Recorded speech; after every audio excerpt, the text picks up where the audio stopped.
You don't have to unmute your phone. Members only, please. Members only. Please unmute your phone so you can say yay Yes. and put present. Hello, All present. right, I'll start over. Alexander Adams. I'm present. Mike Kyle. Present.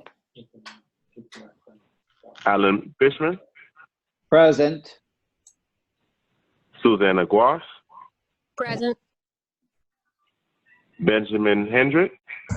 Present. Jasmine Johnson. Present. Marlene Kelly Sr. Present. Antonio Reyes.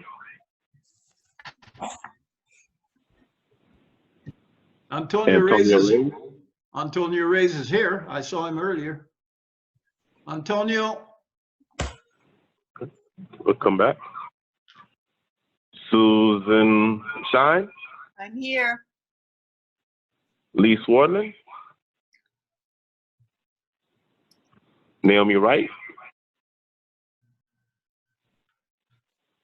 She's here, but she's. Could you hear me?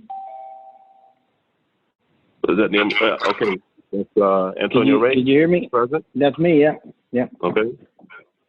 Naomi's texting me that she's in and her name is up there with a phone number, but it's still marked with her voice is Hold on.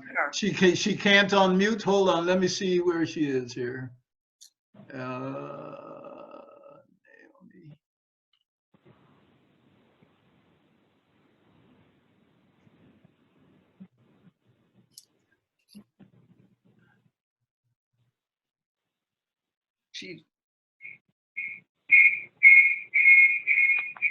I don't see Naomi. Well, she must be one with a phone number. You know what her phone number ends with? Yeah, 099. 099. Well, okay, let me. I see her name. Yeah, I see it. Let me, our telephone is blocked because maybe she got that. She has to press *6. No, hold on a sec. I'm going to unmute her now.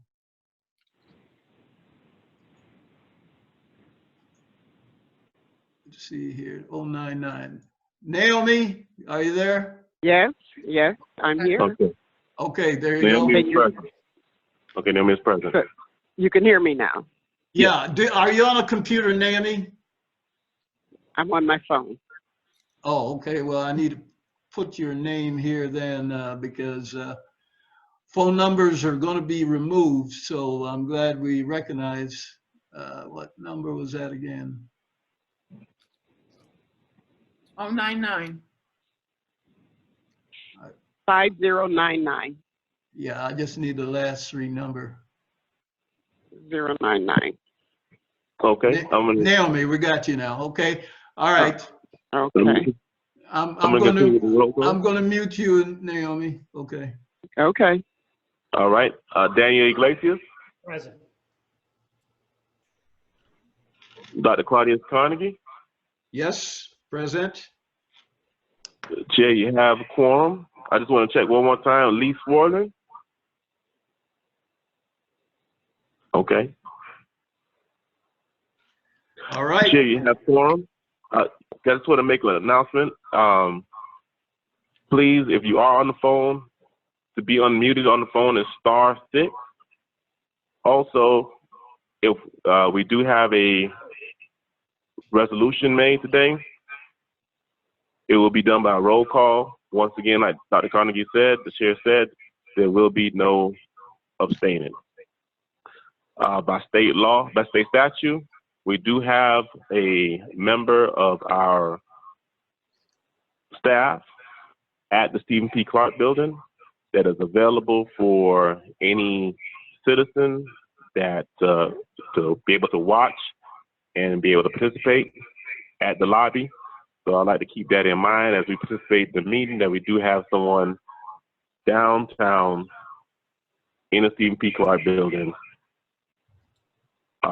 participating in this meeting. So let us keep that in mind as we try to run an efficient meeting so they won't be down there too long for this meeting. Thank you. Thank you, Mr. Coordinator. Let's see here. I got to do some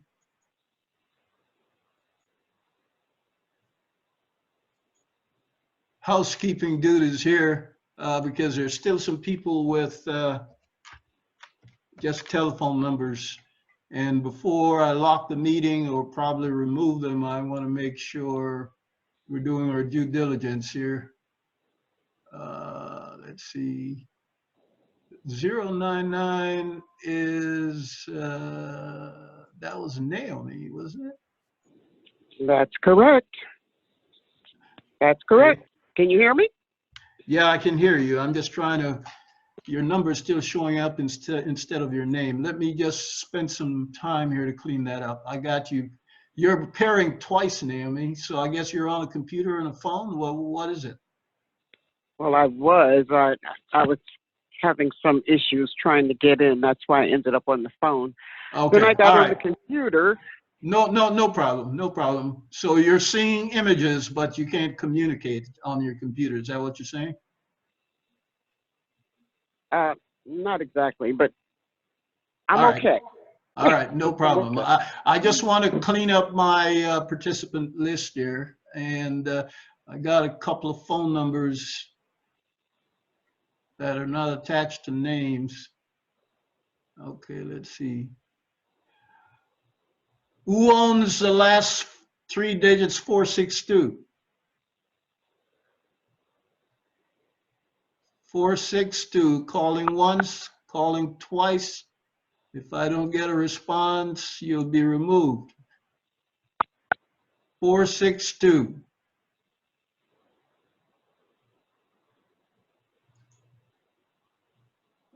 I see you have a telephone there. Let me try and unmute you. Sorry about this, folks. We just got to do some due diligence here. 462. Who Dr. are Carnegie. you? Yes. That's me. So, are you on a computer on a telephone as well? You blocked me on that number. You blocked me. I can't talk. Okay, hold on a second here.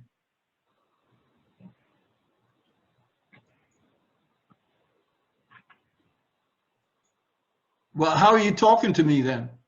I hear you. I had to use the house phone. Okay.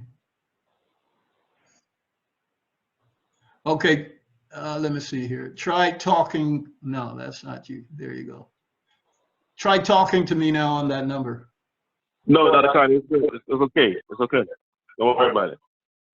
Okay. All right. There's another number ending in 225. Who is that? I'm going to unmute you. Reveal yourself.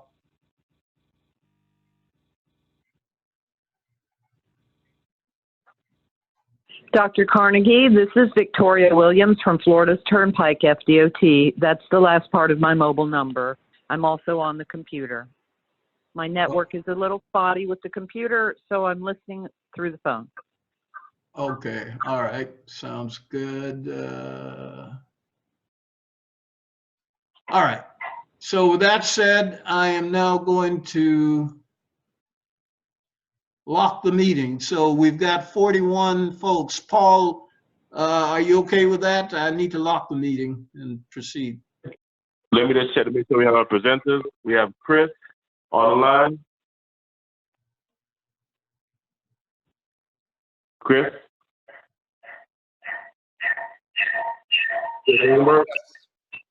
I'm here. Lisa?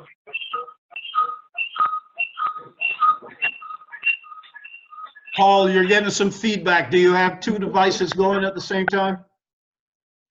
Yeah, hold on a second. I'm here.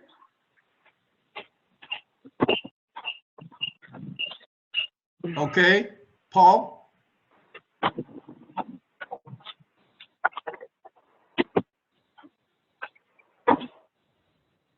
Paul, are you still there? Yes, I'm here. Okay. So is it time to lock the meeting? All right, we have Lisa, Oscar Cameo.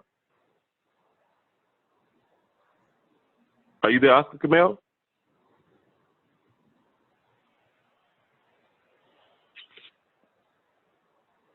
Hello? Yes, yes, this is Oscar. Can you hear me? Okay, perfect. And Francisco and Maria? I'm here. Is that Maria? That's Marie. Marie, Mhm. not Maria. And Francisco? I'm here. Perfect. All right, So everybody did. I can lock the meeting? Yes. All right, meeting locked. Nobody else can attend. But Okay, you have so a waiting room though, right, Dr. Carnegie? yes. Yes, go ahead. No, I said you have a waiting room though, correct? Yeah, there's no one in the waiting room. Okay. Yep. All right, so we're going to proceed with the meeting. Sorry for all of that. Hopefully we'll still get this thing done by 8 o'clock. So thank you for the confirmation of the quorum. We're going to move to agenda item 3. I would like to have a motion and a seconder for the approval of the agenda. Whoever is going to move it, turn on your mic, and whoever is going to second it, turn on your mic so you can review your name for the records. And please state your name, please. This is Naomi. I move it. Thank you, Naomi. Seconder? Dan Iglesias, I'll second. All right. You got that, Paul? Got it. Thank you. All right, so I'm going to call the questions. All those in favor of the agenda as presented, please say yay. Those opposed, say nay. Yes. Yes. Yes. Yay. Yay. Yes. Maybe you should just get the nays for this. Yay. No, Dr. Carnegie, I think you got to unmute everybody when you do that. You got to unmute everybody. Well, not everybody are members. Well, Susan and All right, let me Susan is let me do that. Let me do that. I follow you.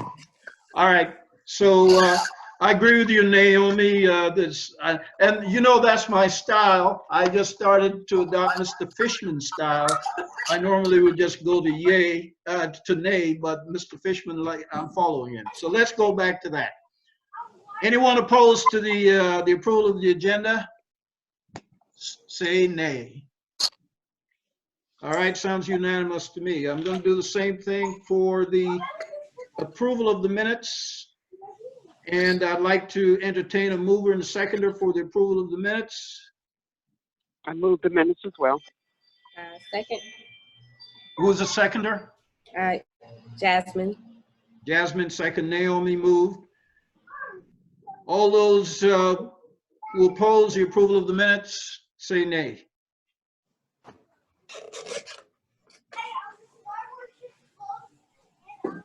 Okay, no opposition. Sounds unanimous to me. Paul, you got that? I got it. Thank you. All right, this time probably have everybody mute their phones again. You mute everybody again. Before you mute, before then, can you hear me, Dr. Carnegie, everybody? Yeah, who's that? I can't, this is Naomi. I can't really see my agenda the way I should. So as we go through the items, would you read off what the agenda item is that we're dealing with as we approach it? Okay, no problem. So the next item. Okay, thank you. I'm going to mute all right now. So Paul, unmute yourself because I'm going to mute you now, but you'll have to unmute.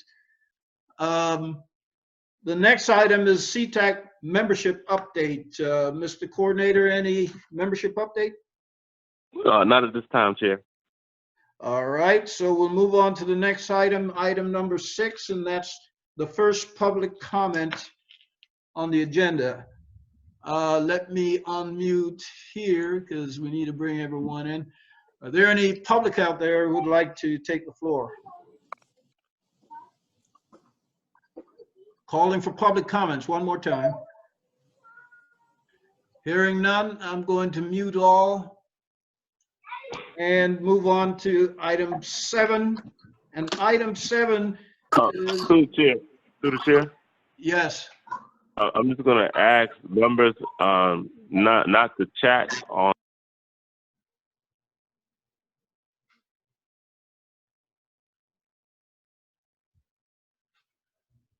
Paul, Hello? Paul, go ahead. Yeah, through the chair, I'm just going to ask members not to chat on the side. If you have something to say, please just wait until that agenda item comes up, and then you will be recognized by the chair. Thank you so much, Chair. Absolutely. I appreciate that, Paul. I thought I said that in my opening comments, so I appreciate the reinforcement.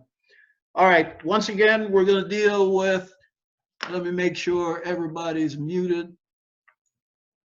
Yeah. Okay. And item number 7, FY 2021 to 2022 Unified Planning Work Program UPWUP. And the presenter will be Lisa Colomaris. Lisa, are you there? I need to recognize you before I hand you the controls. Lisa, are you there? Yes, I'm here. Okay, let me find your name and hand you control here, Lisa.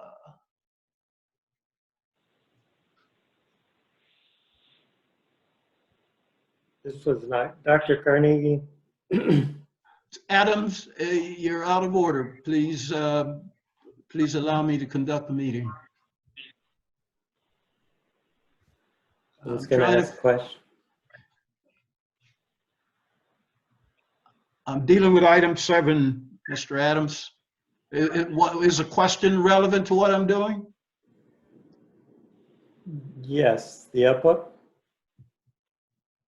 See again? Yes, the UPWUP. Yes. Yes. I personally don't feel comfortable to vote on this yet. I don't know if they're asking us for a vote, but we haven't had any time. Well, let's get to that point, and you can express your view then during the Q&A.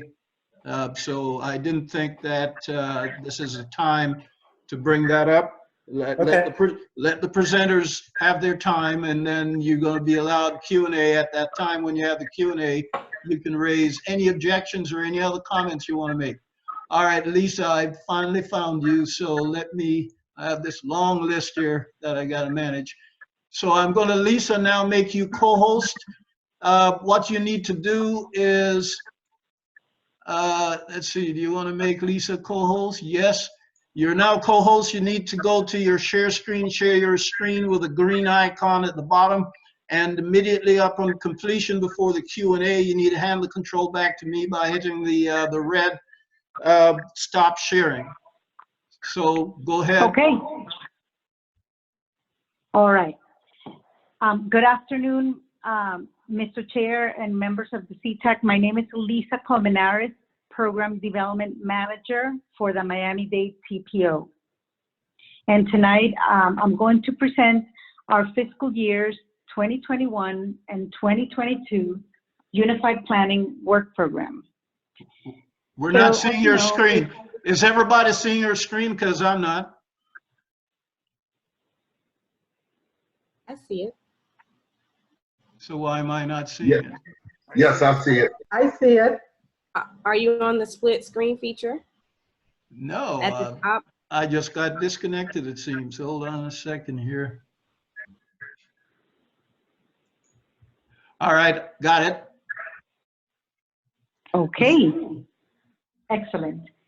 Okay, so a priority of the Miami-Dade CTO is to carry on a transportation planning process by integrating efficient transportation facilities with community participation. As part of our mandated responsibilities, we have our core functions, which include the development of a long-range transportation plan, which is a 20-year horizon plan. And the CTAC members, as you know, we currently adopted our 2045 long-range plan back in September of 2019. We also have our transportation improvement program, which is a 5-year transportation plan, and we annually update this plan. And we have a 2-year planning program, which is our Unified Planning Work Program, and it is the subject of this presentation. We have a congestion management process, which we incorporate into our planning federal required documents, and we have a public participation plan as well. So the development and the goal of our Miami-Dade CPO's fiscal years 2021 and 2022 Unified Planning Work Program is to include priorities, activities, and studies that will be conducted to support our transportation needs in the Miami area. We gather data, we develop concepts, and we envision what our metropolitan area is going to be throughout Miami-Dade. So we include any technical studies and other related activities to support our transportation planning process. The range or dates that these studies are included start on July 1st of 2020, and they end on June 30th of 2022. And I just wanted to include, on the bottom, you see some studies that we have completed that are part of the development of our priorities and studies and programs. As you know, we work together with our partnering agencies. As you know, this is a process, and we work together with our Department of Transportation. We work together with our county agencies, including RER, the Department of Transportation and Public Works, Water and Sewer, Aviation, Seaport. We work together with our Miami-Dade Expressway Authority. We work together with our Turnpike, with SFRPA, with our Regional Planning Council, and with our 34 municipalities, with our school board. We incorporate everybody into our process, and we make sure that everybody is considered when we develop our Unified Planning Work Program. So this year, to work together, we had a meeting with the federal agencies and also with our state partners, where all the MPOs were included. And the idea was to streamline the development of the Unified Planning Work Program, of course, considering all of the activities and including all of the priorities. So you're going to see 5 main tasks. In task 1, we have our core requirements, and I'm going to go over each one of these briefly. We have task 2, our federal, state, and regional planning activities. Our task 3 has our technical program, all of our studies and data, and task 4, our administrative day-to-day of our agency, and then we have expenditures with local funds. So our task number 1, which is our core requirements, is those elements that I mentioned: our long-range plan, our transportation improvement program, our Unified Planning Work Program, our public participation plan, and the performance management to make sure that we're tracking each of these. So in this Unified Planning Work Program, our LRTP, as you know, is adopted, and it's a 5-year plan, so we're going to be maintaining through any required amendments and modifications as requested by our partner agencies. Our Transportation Improvement Program is annual update, so we prioritize any new projects, and we maintain our current Transportation Improvement Program through any amendments as well. Our Unified Planning Work Program, we maintain it through any amendments and modifications, and towards the end of our 2nd year, we will be preparing, of course, the next Unified Planning Work Program. And our public participation plan supports all of our citizen advisory committees, including our CTAC, our BPAC, our FTAC, our TARC, and of course, any activities related to transportation outreach planner with the public, and we prepare our TPO annual report. Our performance management is a federal requirement, and it ensures all of the projects are managed to ensure safety, mobility, environmental, and financial standards. Our task 2 includes all of the federal, state, and regional planning coordination activities to support the active participation of our TPO at the national, state, and regional level. We participate actively in Association of Metropolitan Planning Organizations, the National Association of Regional Councils, which serves as a national voice for regions. We also participate actively through our Southeast Florida Transportation Council for different planning efforts regarding our transportation-related activities in the Southeast Florida region, including all of our regional investments to support travel demands through South Florida.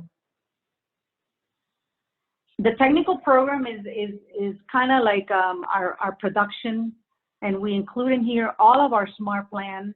We have been working actively with our partners, with Department of Transportation, Public Works, and DOT in our municipalities to advance our SMART plan, and through our land use envisioning, and as well through our economic mobility studies and our financial plans. We also have our SMART demonstration projects, which we work actively with municipalities and our partners to advance different projects. And our Smart Moves program, which is our grants that we provide to municipalities, and also studies that we incorporated. I'm going to go into detail into the Smart Moves program at the end of this, towards the end of the presentation. We have multimodal planning for all of the modes: transit, freight, bicycle, pedestrian. We have a section for roadway to ensure that we have system connectivity. We're providing for future areas of emphasis, which we look at the system, and we also look at emerging technologies. We also look at emerging modes of transportation, and we look at automated, connected, electric, and shared vehicles as part of our future areas of emphasis and studies to support these and also support our partners. And our technical program has data collection and highway traffic counting, socioeconomic and land use data for our regional models and for our long-range plan. And we also have additional professional planning services for any studies that are required by any of our board members, or also for supporting any studies required that by our citizens that we do through our Smart Moves program, or any other required studies. And our administration, as you know, is activities necessary to support our continued basis TPO program support, our TPO board, our TPO board subcommittees, and the Transportation Disadvantage Planning Program. We do all of the daily administrative activities, operational, and this includes all activities, including our continuity of operations plan, pool cars, equipment, information technology, everything on a day-to-day basis. And our TPO board, it provides everything necessary for committees and subcommittees as mentioned.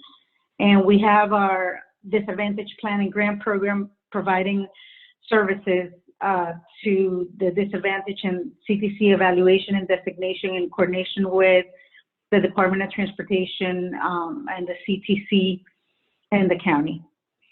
Our Smart Moves program, as you are familiar, we do have a call out of our Smart Moves program, which kicked off in December of 2019.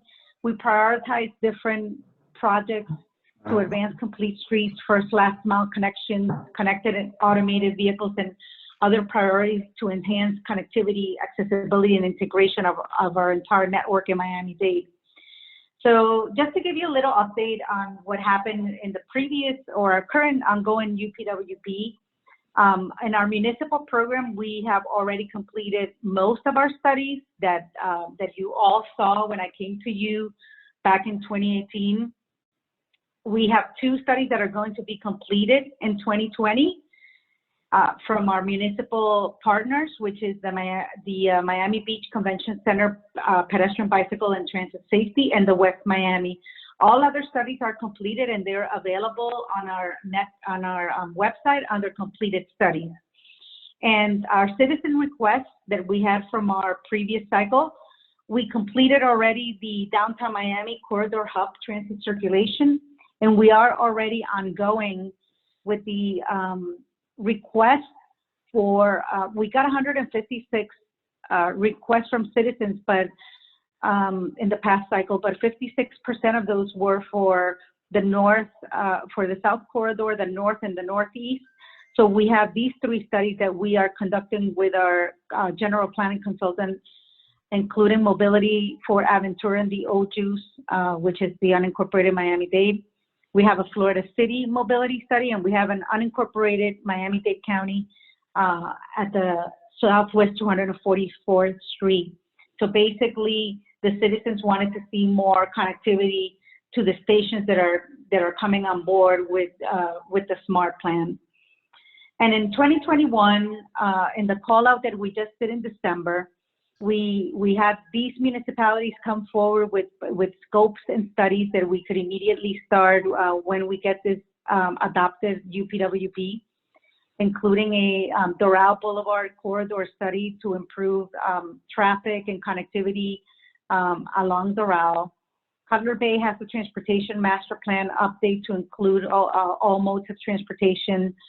The city of Miami has an update to their bicycle master plan, which they already have some background information, and they're kind of completing some neighborhood connectivity throughout the city. Palmetto Bay has a multi-use trail feasibility study connecting to the SMART plan, to the South Corridor specifically. North Bay Village has a corridor study to evaluate putting a complete street concept along the causeway.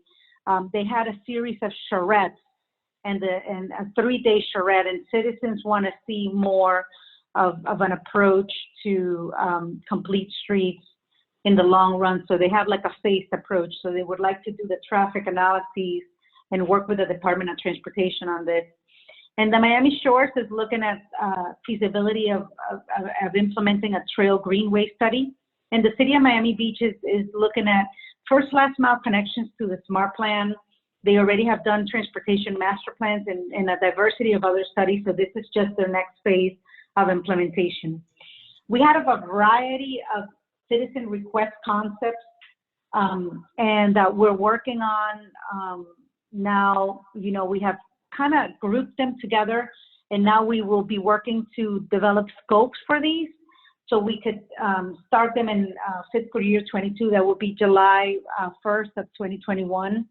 We got different diverse concepts. We had over 50 input from the community, including first last mile connectivity to SMART plan and within different modes.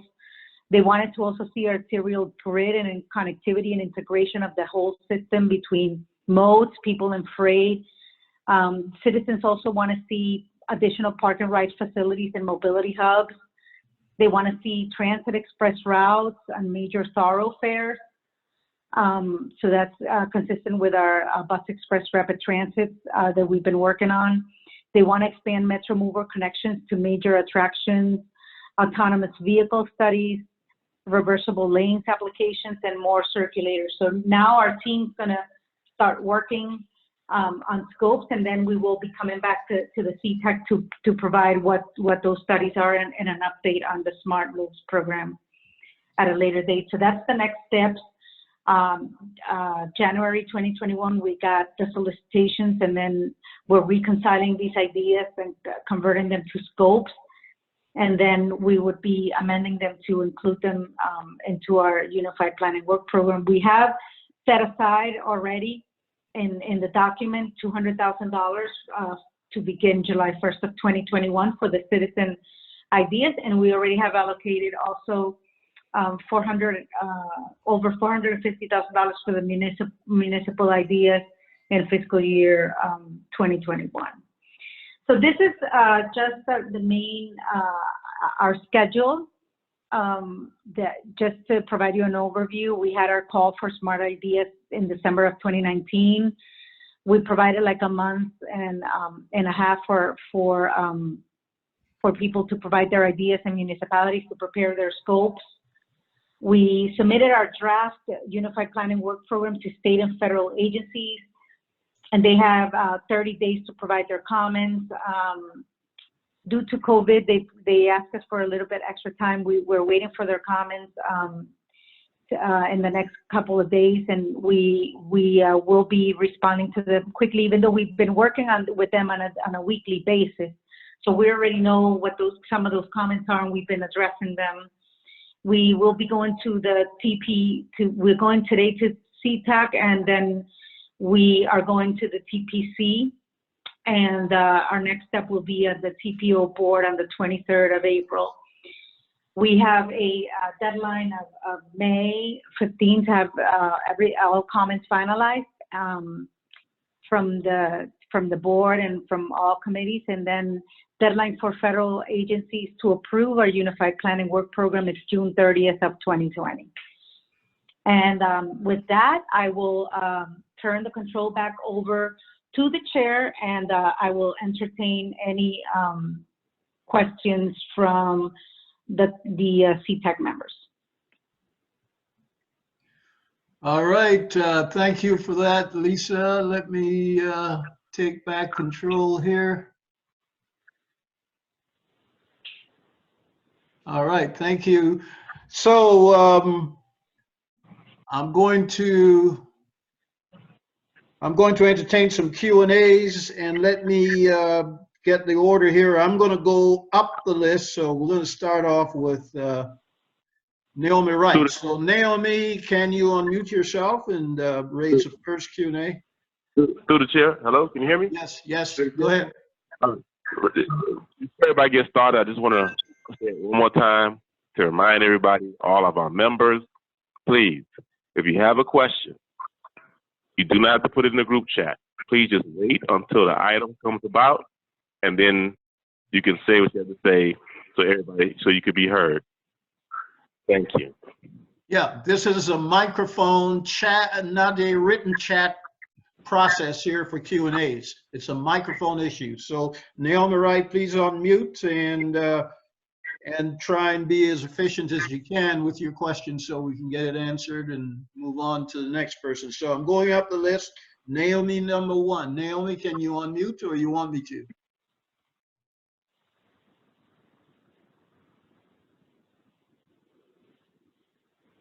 Naomi?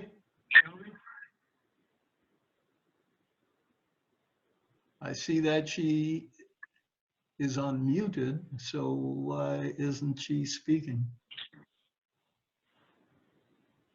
Naomi, star six, Naomi, if you want to say something. She's appearing twice on my screen, and they're all unmuted. So I don't know what could be the problem. Naomi, one more time.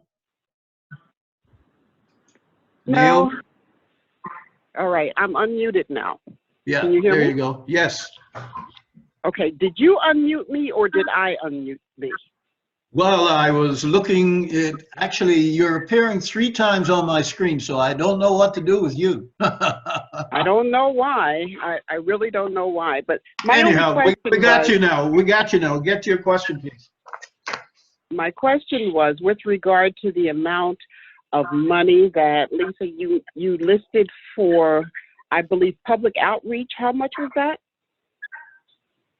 Yes, and the amount, it's not for public outreach. We have different amounts for public outreach, but it's just to complete studies that we have received from the citizens. So we have already $200,000 that we have allotted. However, if we see a need to increase that amount in the next fiscal year, we will definitely do that. We're still working. Our team is going to be working now on putting together the scopes of work. Okay, all right. That was my question. Thank you very much. Thank you. Are you done, Naomi? I'm good. Okay, please mute. Lee Swerdlin, did you make it? Lee Swerdlin, are you here? Okay, Susan Shine. Susan, please unmute, and you got the floor. I don't have any questions. Thank you. All right, thank you. Anthony Reyes. I have no questions either. Okay, thank you, sir. Next is Marlon Kelly.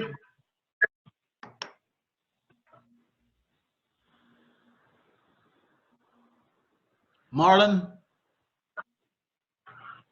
Yes, sir. Yeah. Yeah, don't have any questions pertaining. No questions. Thank you. All right, thank you. Jasmine? No questions. Wow. Benjamin? No questions for me. Okay. Lisa, you're batting up and pretty close to 1,000 there so far. Susanna? No questions. My goodness. Mr. Fishman? My only question is this an informational item or you're looking for a resolution on this? I'm going to defer to Mr. Chance on this to respond on this on my behalf. Okay, so Paul, what's the answer?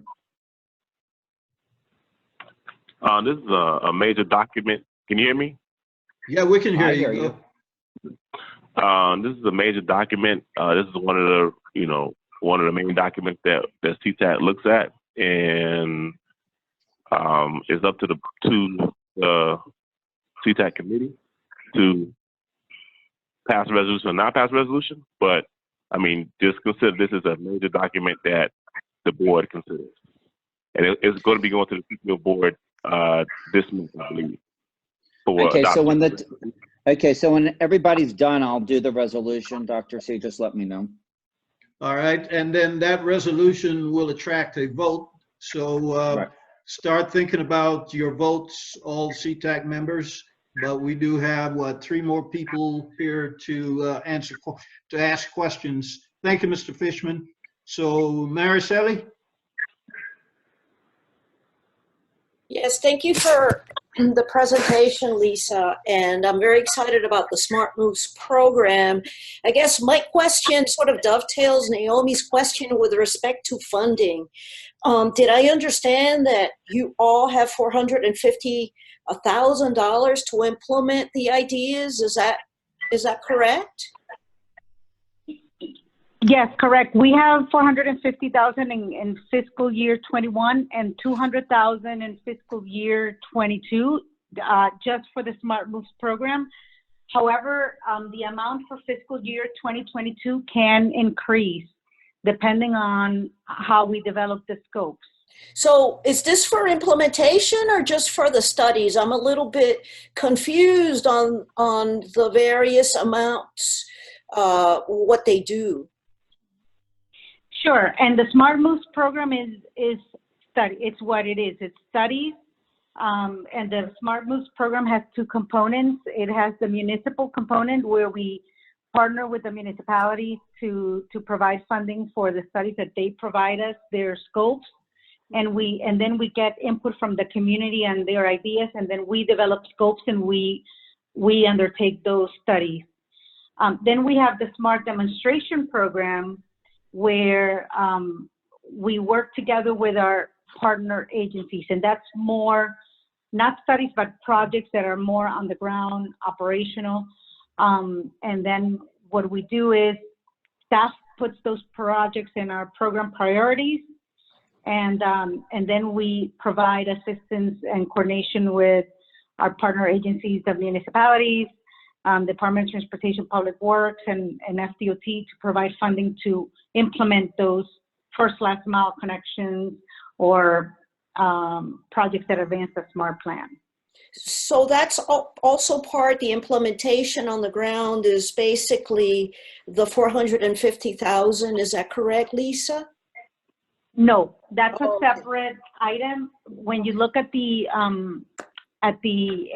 technical program, letter A is the SMART plan, you know, the 6 corridors and the Bus Express Rapid Transit. Letter B is the SMART demonstration, which is the project on the ground. And letter C is the Smart Moves program, which is the studies, which would be these municipal and citizens, which is the 450,000 over. It's over that amount, but yes, we'll say 450,000 for illustrative purposes, but that would be in fiscal year 21 and 200,000 in fiscal year 2022. I'm very excited about that. And what I was wondering is, as these projects become implemented, not just to study, but the actual work on the ground, I'm curious, I bet that these ideas are transferable, you know, all around Dade County. So I look forward, you know, to seeing the studies, the actual programs on the ground, and then hopefully that will transfer everywhere. Anyway, so I look forward to that very much. Thank you. Thank you. Is that it, Mary Shelley? Yes, that's it. Thank you. Thank you. And next, Alexander Adams. Please unmute and speak.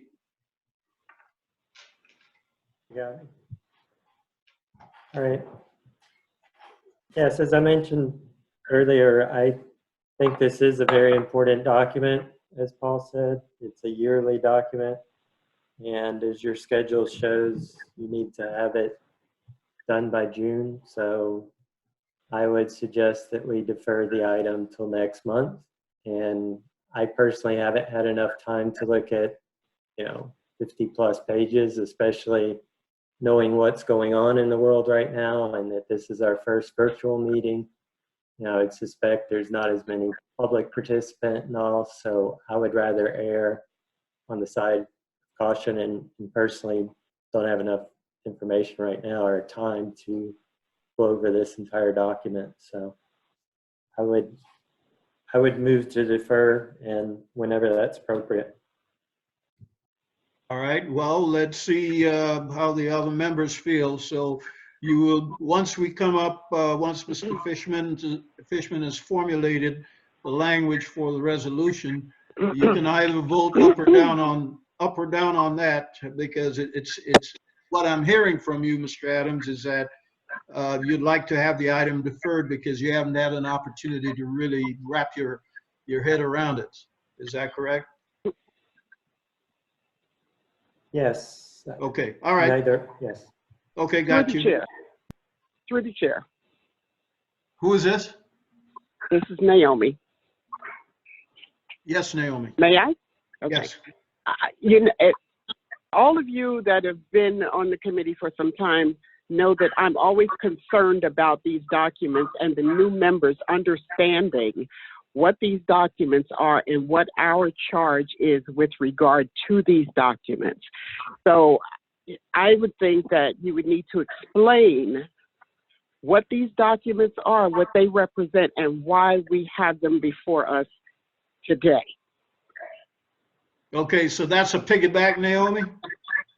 More or less, because I'm thinking there's certain members that are not really familiar with our responsibility with regard to this, and the fact that these documents come up annually and why they're before us. All right, so if that's a piggyback, that's a question for Lisa to answer. Lisa? Not really. I think it's a question for you or Mr. Chance to explain to the committee. Well, I'm going to, if it's not Lisa, I'm going to defer to Mr. Chance and Paul. Because it's not just this document. There are 3 documents that are going to come up that we have the same responsibility for. We have the TIP, we have the UPWUP, and what's the other one? There's the East-West Smart Plan. All right, well, we go through this every year, so and that's Mr. Chance, my point. All right, thank you, Naomi, got you. Mr. Chance, could you try and deal with that? Okay. At this point in time, this is a yearly document that we get every year. And this is something that, when I explain to our new members when they come in to orientation, I know that Mr. Adams had did orientation and then he had left and then he came back. So I'm not sure if he remembers it or not, but we get a couple documents every year, the UPWUP, TIP, the LRTP. Yeah. These are our main documents that we have here. CTAC is really deemed to go over and look at, and this is something that you have opportunity to express your comments and help shape the document. So this is a very important document. This is our budget. This is our, we have projects. And at this point in time, Lisa, if you want to go into a little bit more about, I think we explained in the beginning, but if you just want to just give a quick summary of the upbook. If I may interject through the chair, understand that the CTAC is based on these documents that we are referencing. And all of the presentations and information and the things that we do throughout the year all feed into these documents. Okay, so a lot of this stuff we've already heard about or gone over or had people present, et cetera, et cetera. That's not to say that you give it a carte blanche, but I'm saying that this information is really not that new for the most part. All Lisa is doing is telling us what the big picture is for this document that we are charged with moving forward, if you will. Yeah, well, that's a good point, Naomi. And like I said in my comment, we've been through this every year, so it's nothing new. We know that. But the new members don't necessarily Naomi, know let that. me finish. We know that this is on our agenda. It is part of our responsibility to deal with these 4 or 5 major items. That's why we exist.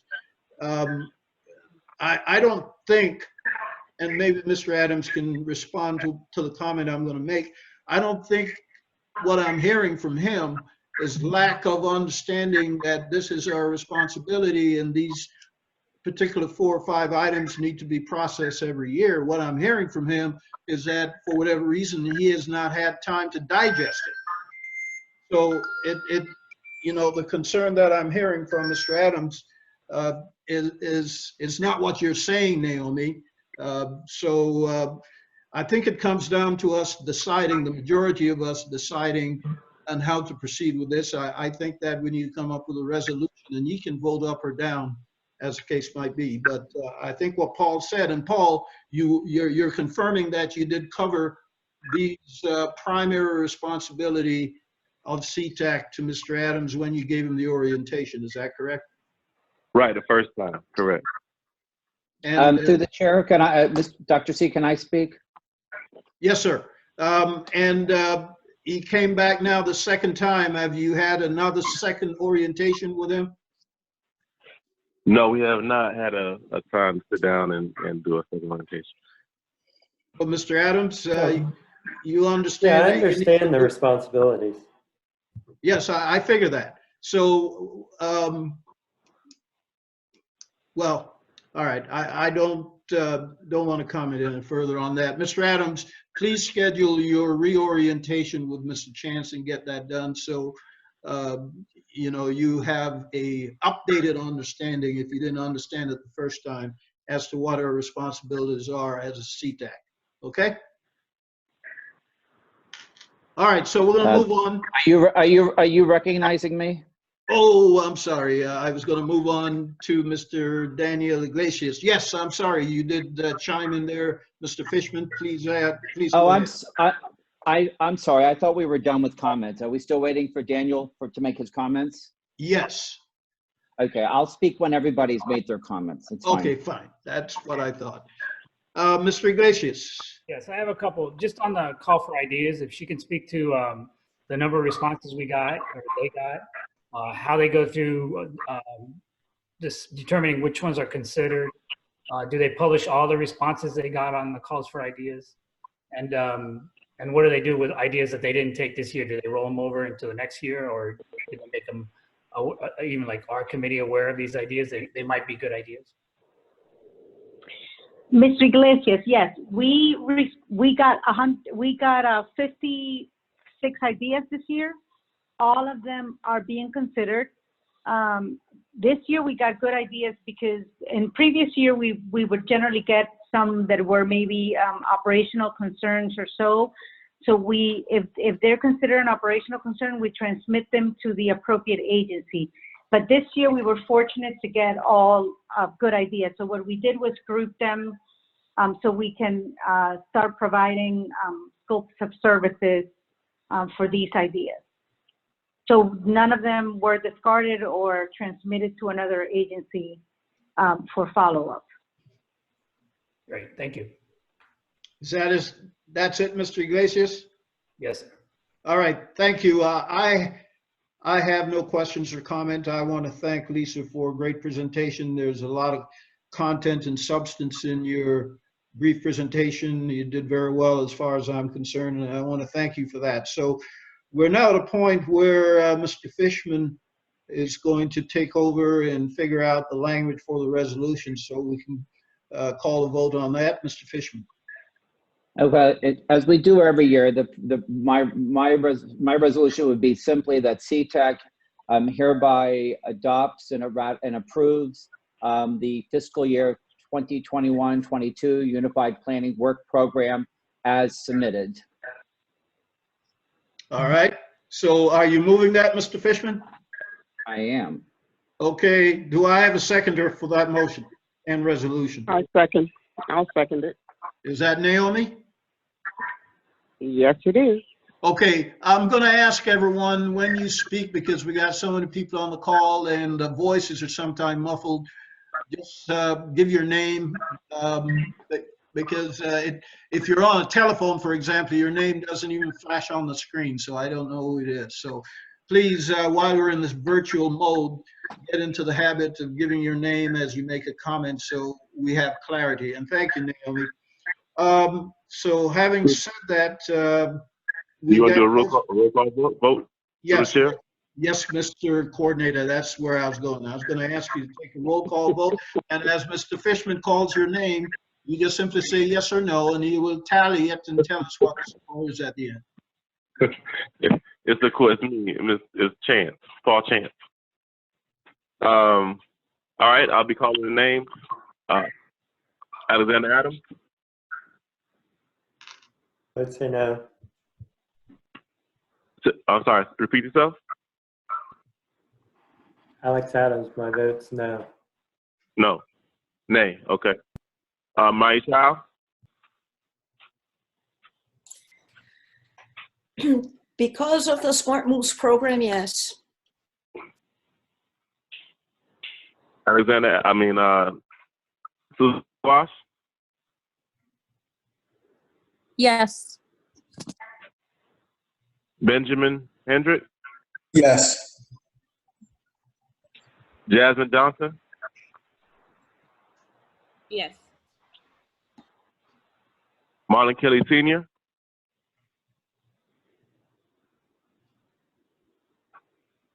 Yes. Antonio Reyes.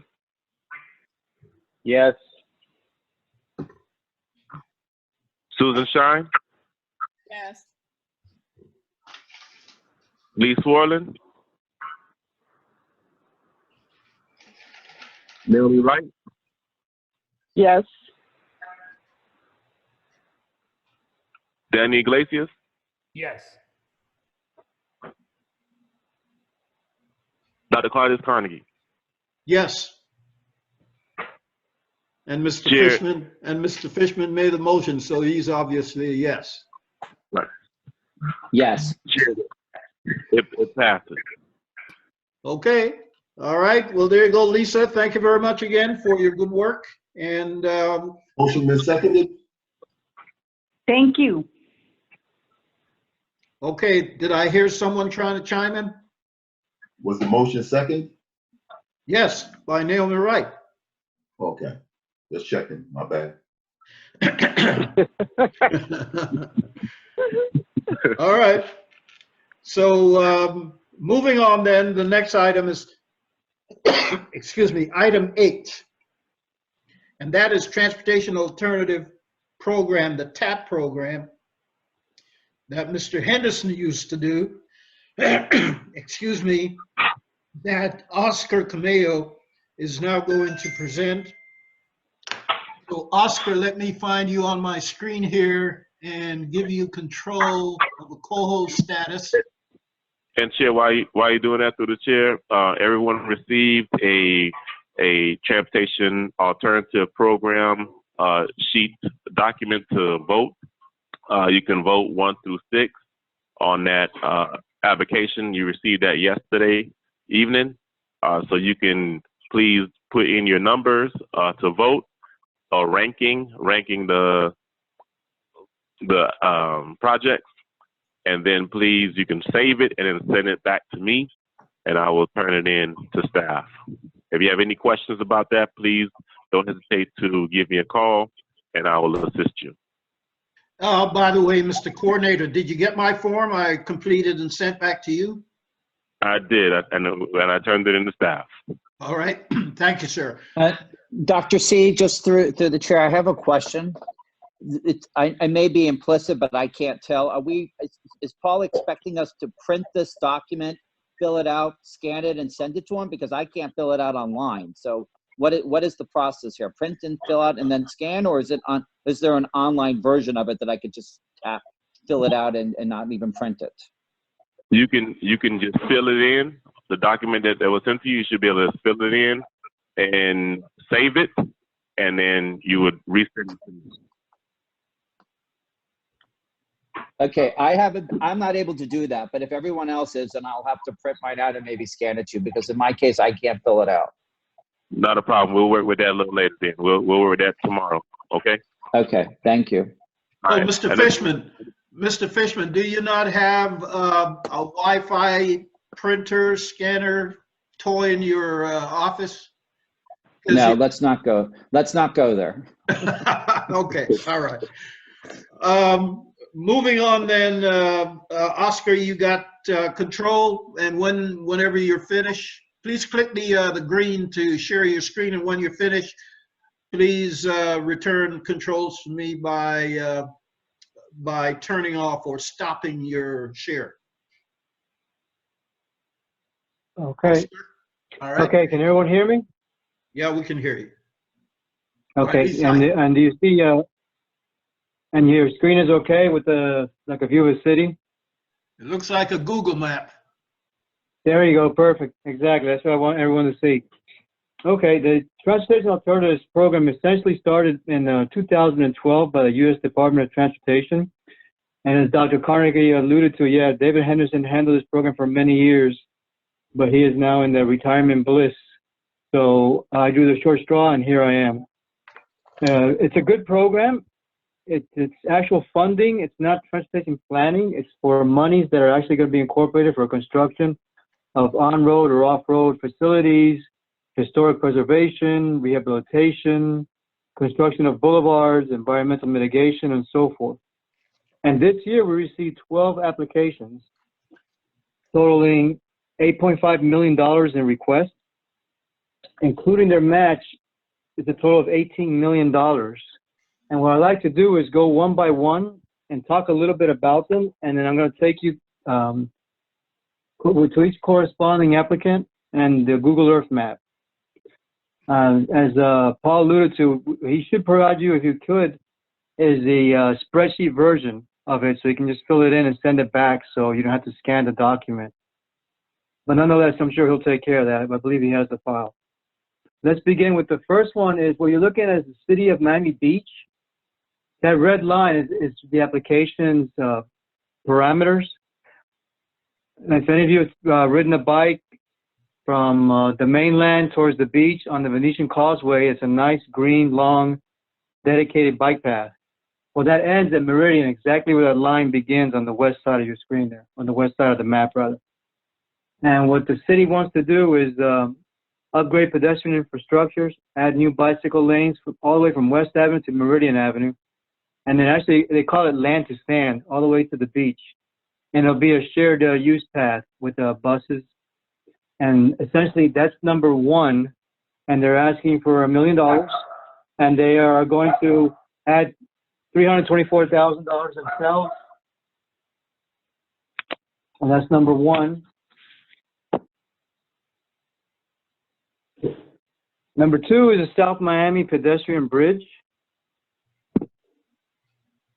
We should be getting that pretty soon, which essentially crosses over US 1, where the Sunset Place is, ex-Bakery Center. It's had quite a few names.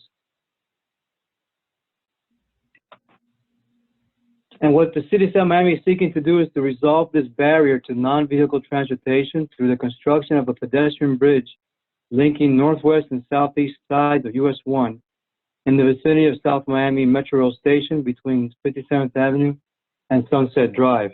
So essentially, this is a pedestrian overpass. And they too are asking for $1 million, and the total project cost is $5.4 million.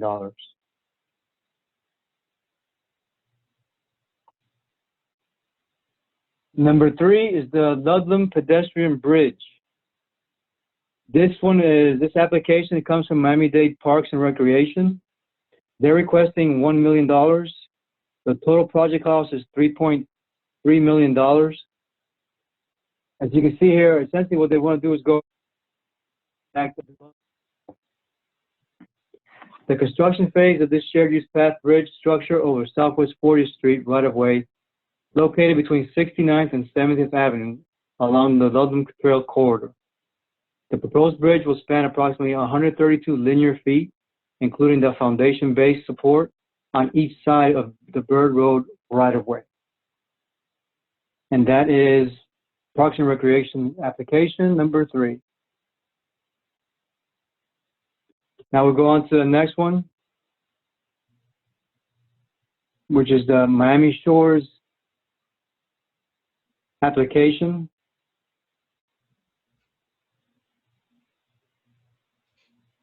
This one, actually this is number 5. This one is the Flagler Trail improvements. This project will build an 8 to 10 foot asphalt and multi-purpose path along the west side of Club Drive between the roadway and the right-of-way line. Pervious pavement will be installed for sections of the pathway near the existing trees. The pathway will connect residential neighborhoods with Miami Shores Recreation Complex, Miami Shores Community Center, Miami Shores Presbyterian School, and Publix. Miami Shores is seeking $463,680 for a total project cost of $482,131. North Bay submitted 2 applications. The first one you'll see, and they're really tied, they're pretty close together, is the 79th Street project, which will transform John F. Kennedy's Causeway into a complete street that supports multimodal transportation. This 2.7 miles of roadway is the only way in and out of the village and connects residents and visitors to the North Miami and west to Miami Beach to the east. It's the line on the bottom. That's the 79th Street one that North Bay Village proposes. And they are also asking for $1 million. And the total project cost is $1.6 million.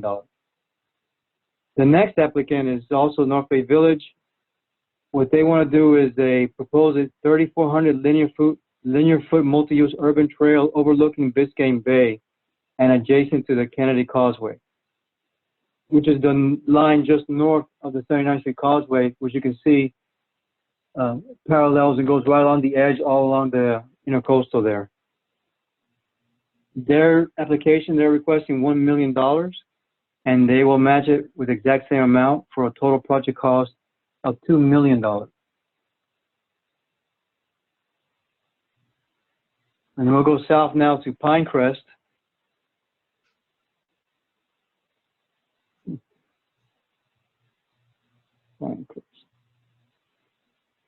I'm sorry, it's a little, Google Earth is a little bit of an order.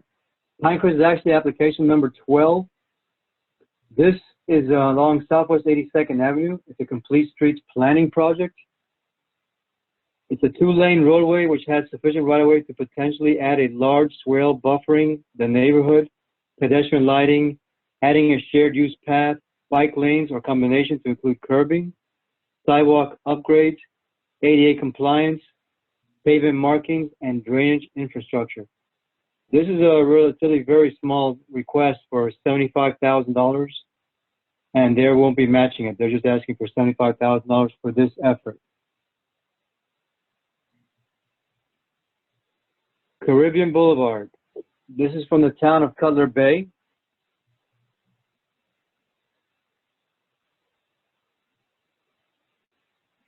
This is a planned roadway enhancement to incorporate complete street principles that will improve the safety of the residents as they walk or bike along the roadway by producing new sidewalks, pedestrian connectivity on both sides of Caribbean Boulevard.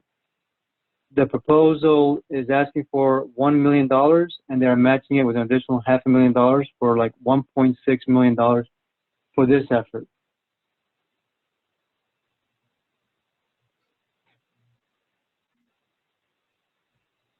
And now we'll pan over to Miami Lakes, which is application number 10. And it's called the Miami Lakes Park West Bicycle and Pedestrian Improvements. And there we are. This will provide bike lanes, crosswalk improvements, speed tables, signing, pavement markings, and ramps to enhance pedestrian and bicycle safety and mobility options for people of all ages and abilities in compliance with the Americans with Disabilities Act. This stretch here, the Miami Lakes is asking for $1 million, of which they'll contribute an additional $216,000 for a total project cost of $1.2 million. And with that, as Paul alluded to, this hopefully helps everyone make better decisions. You can go to our website at miamidadetpo.org, and on the programs, you'll find several programs. Select Transportation Alternatives program. And if you pan towards the bottom, you'll have all the applications themselves. They average about 30 pages each. You have the summary right here, and you have the Google Earth should you wish to go back and review it yourself. Hopefully, I know time is of the essence. Typically, David would come in and just hand out the sheets in person, which of course we're not doing that any longer. And he will get the sheets back the same afternoon. I know you guys have had a week to look at it, which is pretty nice. You also have this. The deadline is today, but obviously it's at 7 p.m. So I know some may have issues with scanning and what have you. So we'll give you at least another day grace period so you can submit these ranking forms to us. The other citizen committees will also be ranking these. It's part of the total formula equation. And whatever makes the cut and it goes to the TPO board will be funded for programming. We're expecting around $6 million. We don't know what the numbers are yet. So hopefully we'll be able to fund most of these. Last year we received 21 applications, almost well over $18 million in requests. So I think we'll have a good year for being able to fund a good portion of these. So having said that, does anyone have any questions on filling out the form? All right, could you give me back control and we'll do the Q&As, Oscar, please? There you go. All right. Good, Chair. Dr. Carnegie? Yes, sir. I just wanted to make a suggestion, just to be, for time's sake and to be efficient. There is you went over earlier in the meeting that there's a raise hand gesture on your computer there.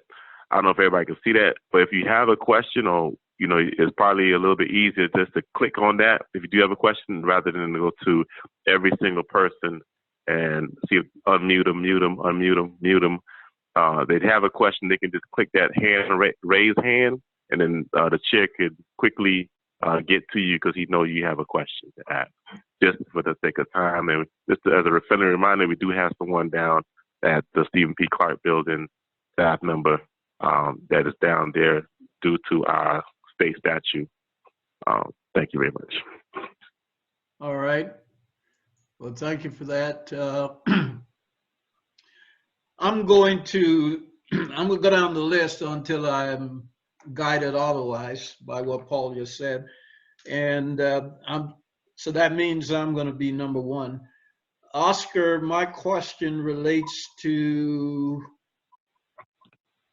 items 6 and 7 along that 7th to 9th Street corridor.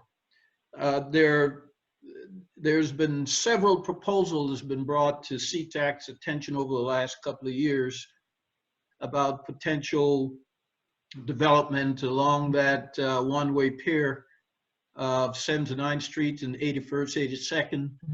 And those proposals that we've seen over the past, I think it might be 2 or 3 years now, have been like night and day, those proposals. So obviously there's no agreement on what to do with those one-way piers.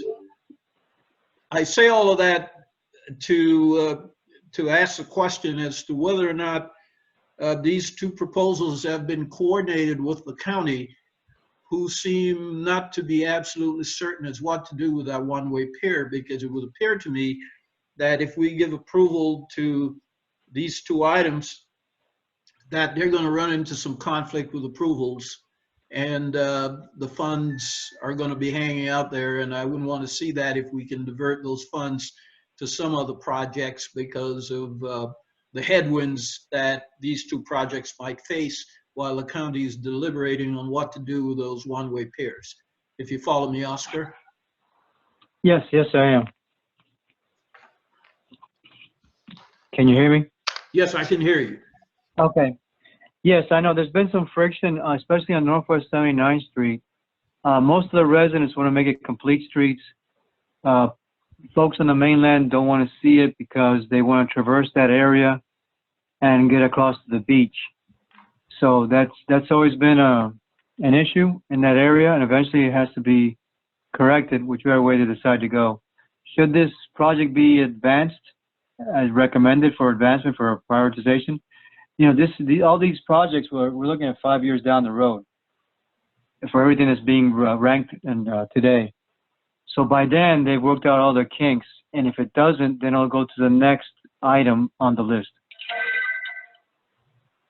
Okay, that will be my concern, that we're not tying up monies that's not going to go anywhere when there might be other projects on this list of 12 that are a little bit more urgent. So, all right, so you've answered my question that they will be working on trying to figure out those kinks. Yes. All right. So that said, I don't see any hands yet, so let's go to Mr. Iglesias. I have no questions. Actually, I see 2 hands appearing now. Go ahead, Mr. Iglesias, and then I'll deal with this. I don't have any questions. Oh, no questions. All right. So I see 2 hands. One of them is Bike Somi. Who's Bike Somi? That's Members me. only, please. That's me. Oh, okay. Liz All right. Money. Go ahead. Yes, I have a question. I'm excited about some of these projects, but I'm from South Miami, and my question relates to the bridge in South Miami. Now, I understand, or it's my understanding, that if this project's become approved, then it will permanently foreclose any additional funding for a trolley, which I think will make more sense for us to implement a trolley like Coral Gables that runs the spine north-south. Is that correct? Am I understanding that if the bridge gets approved, then that's it for the trolley? Is that right? I'm not very familiar with the South Miami's total budget that they have allowable. I do know that they have a lot of surtax funds built up. This South Miami bridge has been on the table for probably closer to 20 years. And it's never really gotten off the ground. Unfortunately, it takes pedestrian fatalities before these type of projects take off the ground, like that University of Miami. So I can't answer your question as far as this effort will completely wipe out their budget to do any trolleys. Okay, thank you.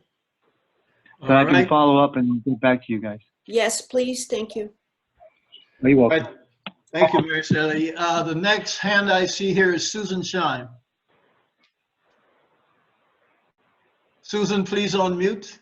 I think I did. Can you hear me? Okay. Yeah, I can hear you now. On the 79th Street Causeway project, you said something about the bus lanes and the bike lanes commingling. Is that correct? Did I understand that correctly? Can you explain that, please? On the Northwest 79th Street application? No, 79th Street Causeway. 79th Street Causeway, yes. Yeah, when they want to convert it to complete streets, they really, because if anyone's been on here, it's a pretty wide, underutilized leg of traffic, really. Once you get across the mainland, this moves pretty smoothly.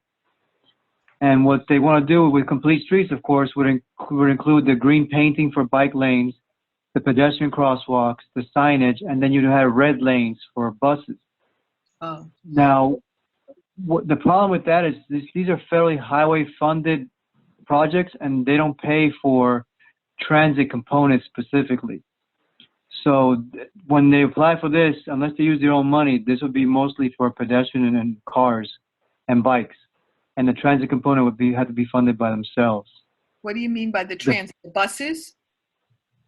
Yes, buses. And I believe there's on this leg, I think there is a bus route. A bus route, I think, is actually Route L runs along this path. It does, yes. And the frequency, yes, it is L. And the frequency is not that high. That would be an understatement. Yeah, it's an underutilized. A gross understatement. There's not much. Yeah. So what would happen? Being that the headways. I'm sorry. That's okay. It's being that the headways are so light, there won't be that much friction created by this. Okay, so I'm still not picturing. So where would the L bus run then? Would it take I guess I want to know, is it going to take away a car lane? I would have to dig into the application and see exactly what they're proposing on Northwest 79th Street. The bus would still run. They're not going to take away transit. Less frequently? I know transit, DTPW is re-looking at their whole infrastructure. They're looking at whether they serve a greater area or they serve the higher populations. And that's a whole different animal that's going to affect the whole county. I guess I'm wanting to know, is the bus still going? I don't understand how the bus lane is going to be affected. I guess that's what I want to know. Are they going to take away a car lane? Are they going to keep the bus where it is? Are they going to put the bus in the bike lane? That's the part I don't understand. Let me see if I can see through the application. I don't have the answer right in front of me. Yeah, let me chime in. Yeah. Let me chime in here. This is a complete street proposal, correct, Oscar? Yes. So the way Complete Street works, Susan, is that they're going to have to do some research and then do some detailed design, and that will include traffic studies, bus demands, bicycle demand, and all of that kind of stuff. And I don't think that Oscar has seen any of the final studies and design proposals yet. I think that's probably part of this funding to deal with all of that, because there's going to be a lot of community outreach for a complete street type of proposal. Okay. So I think that's probably what's going on here. Oscar's probably not able to give you a definitive answer because those details are probably still being worked out. And remember the point I raised earlier, that there's a lot of issues along 79th Street. They've been struggling with that for the last 3 or 4 years to try and satisfy the conflicting demands along those corridors. So it translates into there's confusion with that project. So I don't think Oscar has got all those details. They're probably still trying to figure it out. But it's an aspirational type of project. These two items here that he's requesting approval on. And I like the ideas. I just know that there are some headwinds. Okay, yeah. Thank you. Yeah, I can speak, for example, on 17th Street, Miami Beach. The way they're handling it is they are eliminating a car lane and they're converting it to a mixed bicycle, bus, and pedestrian and bike lane. What? So it'll be a red and green. I know it sounds crazy to mix buses with bicyclists, but especially in a place like this where the headways are so far apart, it's been very successful. On 17th Street each way. There's only now 2 lanes on 17th Street each way. Yes, but that's actually the number one application, number one, not in rankings, but the number one application. That's what they're looking at. And that might be something similar here, as Dr. Carnegie alluded to. Of course, there's no design plans yet at this point. This is they're seeking application money for this. To make the design, or? No, to the actual construction. But design is just part of it. Yeah. Take away a lane from there. It's so crowded now. Well, that's Susan, just for efficiency, let me make the point again. There is a lot of friction, uncertainties, and all of that with this project. I believe that the proposal that Oscar's presenting here is going to be a design build type of project. And the design, they got a steep hill to climb to resolve all of those issues. Bottom line is, at the end of the day, because of all of the uncertainties and friction, these projects may not go, because I think that 79th Street and 81st, 82nd, they're access point to the beach. And I'm sure people in the beach is probably going to have some issues with anything that's proposed there. There's a lot of headwinds on these projects. So I know you could probably raise a whole bunch of questions, but I don't think you're going to get any good answers, and I need to advance the meeting. Okay, thank you so much. I appreciate it. All right, thank you. And Paul, your idea is real good. I see a lot of hands coming up here. Hopefully that will short circuit me going through the list. The next person that showed up, there are two here. I saw Naomi's hand before. Stephen H. Who's Stephen H?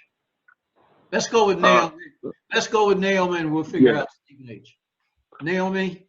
Yeah, yes, I'm here. Can you hear me? Yes, go ahead. Okay. Oscar, I just have a quick question. You mentioned that there were 21 applications last year and only 12 this year. I'm curious as to if you have any idea why the drop in the number of applications. I think they like David more. No, we don't know. I mean, it was, as a matter of fact, we even got more aggressive this year through the website, and we mailed the whole world and through public involvement. Maybe because it was early January, but it's usually the same time of the year that people apply for these things.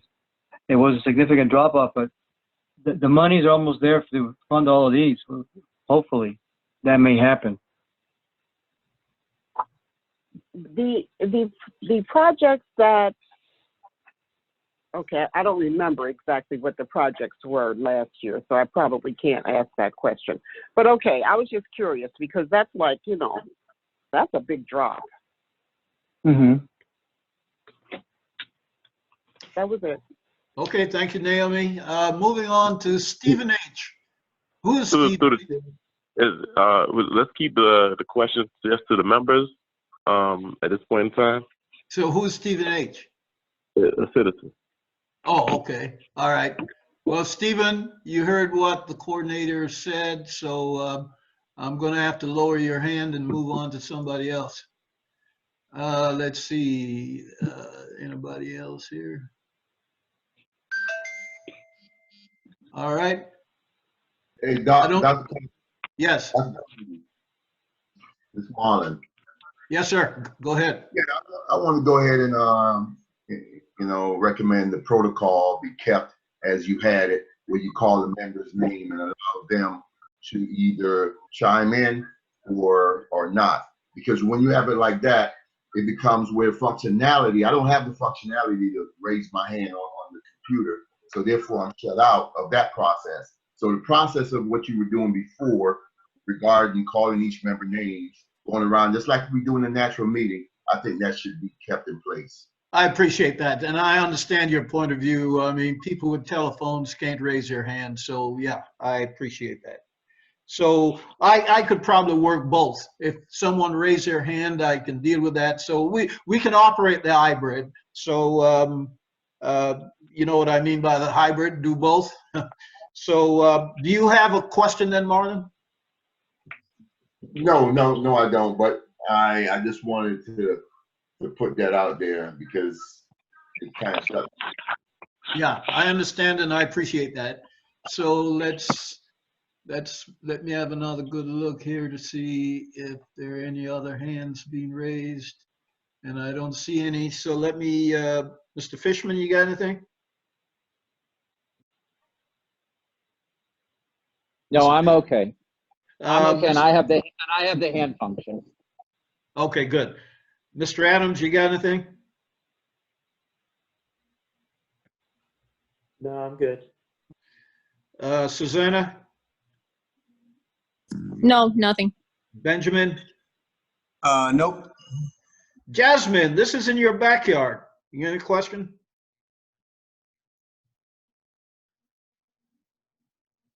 Jasmine, you there? Hold on, it's hard for me to unmute. I thought it was interesting. I guess I have a comment more so than a question, but I just thought it was interesting that there's a separation between, or maybe not a conversation between the community aspect versus it being in the transportation budget, or how did you call it, transit budget, versus it being an offset project. It's amazing that the two parties are not communicating for this project. It's like going back. Yeah, you're kind of adding to the comment I raised in. Yeah, so that's it. Okay. All right, thank you for that. So Oscar, you taking note of that? Yes, yes, I am. Okay. Antonio, you got anything? No, I'm good. And Naomi and Susan have already addressed their issues. Thank you. So we don't need a resolution on this item. You just need those forms back, correct, Oscar? Yes, please. All right. So I guess we've completed this item then. I have one question, Chair, if I may. This is Marty. Yes, make it real quick, Maddie. I need to move the meeting. Yes, okay, so we're going to be voting on the ranking, but did I understand that the funds are there to fund all of the projects? No, no, at this point it's not known. We can project more or less from prior year experiences that there'll probably be maybe $6 million available. But being that they're only requesting 8.5, that's like 75% of the money. So it's, as far as that's concerned, it's a good year as far as percentage of funding of projects. Okay, thank you. You're welcome. All right. Well, thank you all, and thank you, Oscar, and keep up the good work over there. You're not retiring anytime soon, I hope. No, but I keep playing Lotto. All right. Moving on to item 9, and that would be East-West Smart Plan Corridor Update. And the presenter is Francisco Arbeles, Miami-Dade Department of Transportation and Public Works Project Manager. Now, let me see. I need to hand you control. Let me. No, to Maria. You hand control. Maria. Oh, it's Maria. Okay. Yeah, All right. I'm the DTPW project manager. I wanted to thank everybody for taking the time today to continue this public process. And I'm really excited to show you guys where we're at and to give you guys the recommended alternative for our East-West Corridor Rapid Transit Project. The consultant is WSP. Marie Dowell will be doing the presentation whenever she's ready. And I am ready, willing, and able. I just handed you control, Marie, so click on the share screen, and when you're done, click on the red button to give me back control. All right.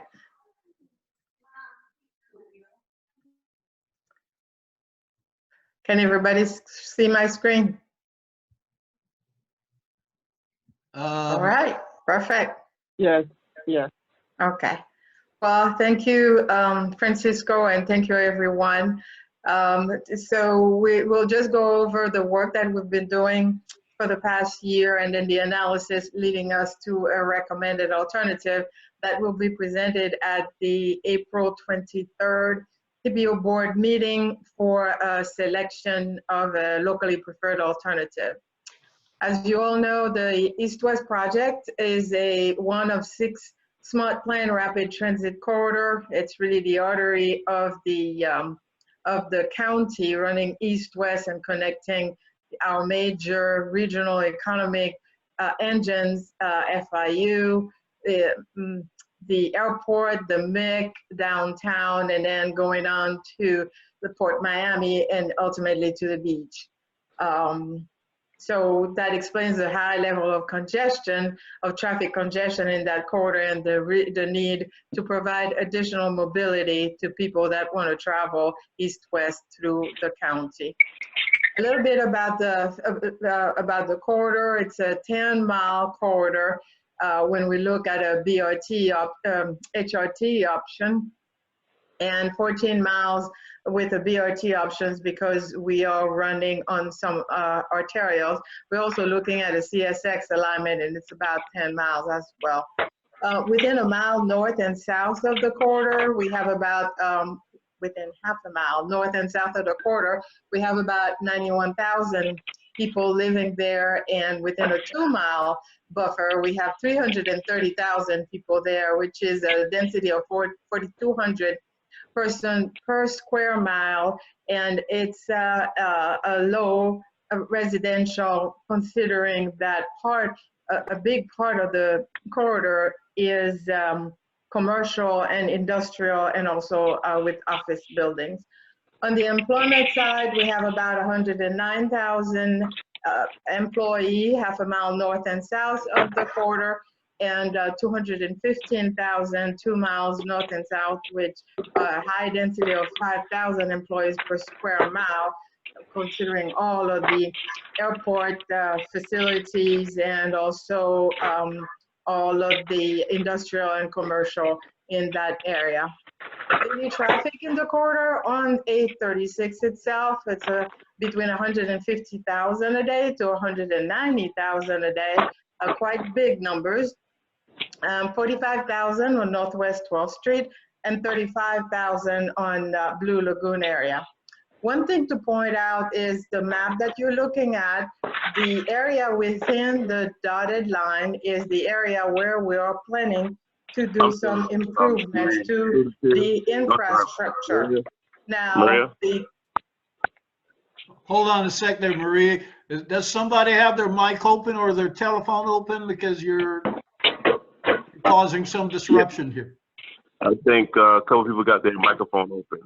So if y'all can just close it, please, so we can hear the presentation is being recorded. What I'm going to do is mute all and then just open up Maria's mic afterwards. So hold on, Maria.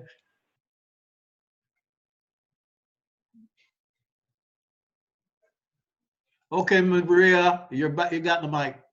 All right. So within the dotted lines are the areas that we are looking at infrastructure improvements. But when we talk about transit operation, the operation of the modes that we are studying would include areas outside of that box area. So it's something to keep in mind as I go through the alternatives. So we talked about that 150 to 190,000 people that drive the corridor on a daily basis. So if you wake up early and hit the road at 6 a.m. from 147th Avenue to downtown, there are 3 options. If you stay on 836, it'll take you about 18 to 28 minutes. If you go down, stay on Tamiami, then 836 to downtown, it'll be about 24 to 45 minutes. And if you go roundabout and use 836, then 112 and down to downtown, it would be about 24 to 35 minutes. Those are the lucky early birds at 6 a.m. Now, same day, same travel path, but you are on the road at 8 a.m. So when you look at traveling along 836, you go from about 28 minutes to an hour and 15 minutes. If you stay on 8th Street, then 836 to downtown, that's an hour and 40 minutes. And if you stay on 836, then 112, that's an hour and 25 minutes. So it's at least 15 minutes of passenger car delay during the morning peak, and everybody who drives that road can attest to that. What are we trying to accomplish? We're really trying to provide additional mode of transportation, to provide those 140, 190,000 people another way of getting from west to east within that corridor. And for that, we are looking at 3 different modes of transportation: heavy rail transit, which is similar to Metro Rail, commuter rail, which is similar to CSX, and to Tri-Rail, and then bus rapid transit. So the alignments that we've evaluated, the purple line shown here would be the CSX alignment, and I'll go into a little more detail about how we do transit operation on that line. So the solid purple will take you from the MIC to the Dolphin along the CSX, the existing CSX line. We have also looked at a potential extension to the west along the existing CSX line, then down 137th Avenue, with a potential a shuttle connection to the 147th Avenue Tamiami station at 147 and 8th Street that is proposed to be built by DTPW. The cyan line is the proposed HRT alignment. That alignment would allow you to have a one-seat ride, so no transfer through the MIC all the way to FIU, so, and going through the Dolphin station. So you could, from FIU, take that Metro Rail line and go all the way down to Dadeland South without ever stepping off the train. The potential extension for that line, if it is selected as a locally preferred alternative, we could run a shuttle along 8th Street connecting FIU to Tamiami, or also maybe a shuttle to Dolphin. So those would be studied if an HRT alternative is selected. The green line is the bus rapid transit alignment, and that alignment includes both BRTs that are running on the shoulders, inside and outside shoulders, on 836, and also on Northwest 7th Street to be able to provide access to areas like the Waterford and the Blue Lagoon area. Potential extension for the BRT would run along 12th Street, down 137th Avenue, and then connect at the Tamiami transit station. So all of the alternatives as a base include the 836 Express bus service that is being planned by Miami-Dade Expressway Authority. And actually, when you drive along 836, the inside shoulders are painted red, and the BRT service, which would be operated by DTPW, has already been tested on these inside shoulders. So there are 3 routes, 3 836 Express routes. Line A, which is the light magenta color, which would start at 147th Avenue and 8th Street, the proposed Tamiami station, run on 8th, 137, then 12, and then hop on 836 using the inside shoulder and go all the way down to downtown. The second line, the cyan line, 836 Express B line, would start at the Dolphin terminal and run on 836 in the inside shoulder all the way to the MIC.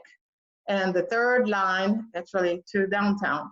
And the third line, 836C line, which is the green line, would operate from FIU, Penta Station, to the MIC.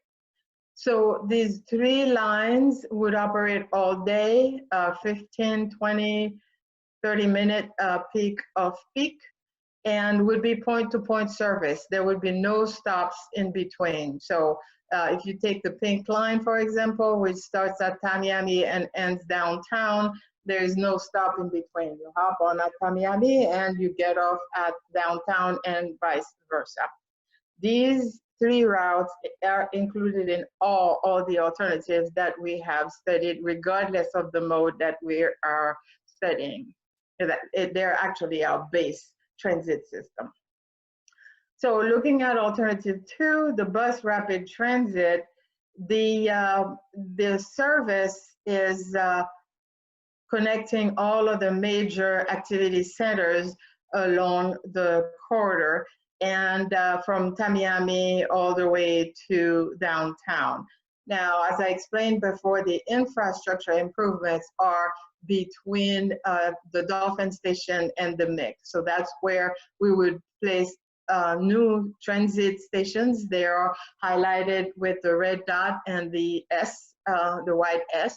So those would be all of the locations where we would propose bus rapid transit station. A little more about the operating plan. You see a lot of colored lines, and those lines are pretty much, a BRT provides you a lot of flexibility.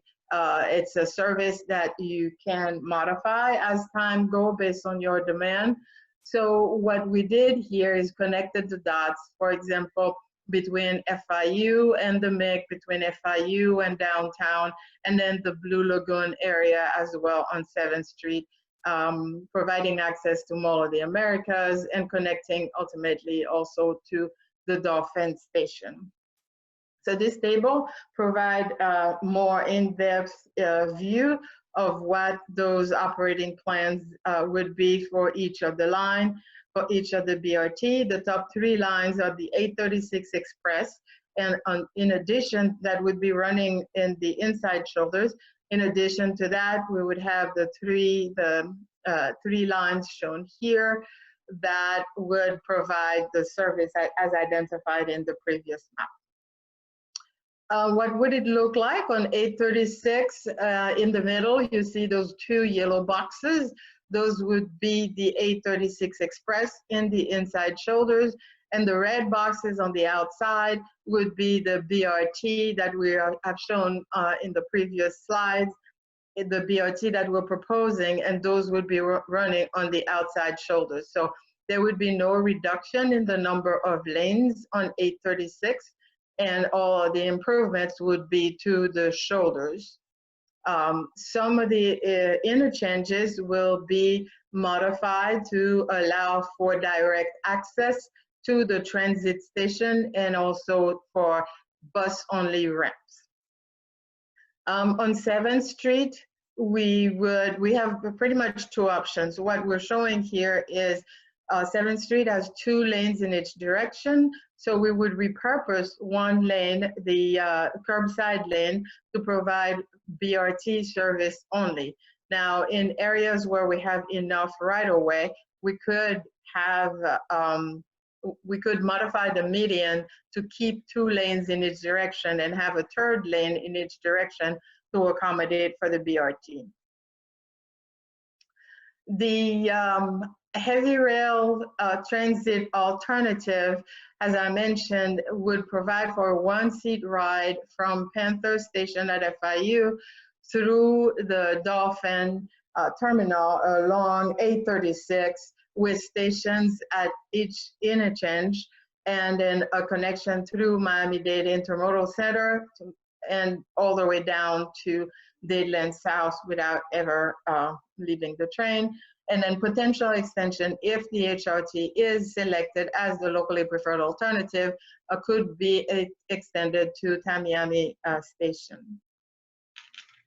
The heavy rail would be provided mostly on the south side of 836 and would be elevated at all locations. And connect as we shown before on the previous map. So it would not impact the shoulders, inside shoulders, where the 836 Express would still continue to operate. On 7th Street, we would use the median to be able to accommodate an elevated heavy rail, very similar to what you see down south along US 1. So that would allow us to maintain 2 lanes in each direction on 7th Street. The fourth alternative that we looked at is the CSX alternative, where we would have a passenger commuter rail run on the CSX line. Now, to be able to accommodate headways of 10 minutes peak and 15 minutes off peak, we would have to double track, so build an additional line so you would be able to have more frequent service. Would include 2, 4, 6 stations at the major interchanges, 57, 72nd, 87, 97, 107, and then at the Dolphin. The station at the Dolphin terminal would be across from the existing Dolphin terminal because we would use the existing tracks. There is a potential extension if this alternative is selected to extend it to provide a connection to Miami Station, and part of the extension would use the existing CSX track along Northwest 12th Street, then head south on 137th Avenue. Now, it would stop at 137th Avenue and 8th, and a potential shuttle would have to be provided to connect it to the Miami Station. And the reason why it is not extended to provide a direct connection to the Miami Station is because then we would operate transit service in the urban development boundary, which is the current limit are now just west of 137th Avenue.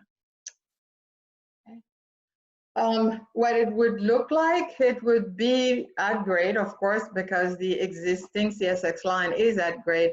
One thing to mention is that CSX would continue to operate on that line because they do have the right to operate freight in that corridor at perpetuity. So we would have to share the tracks with them.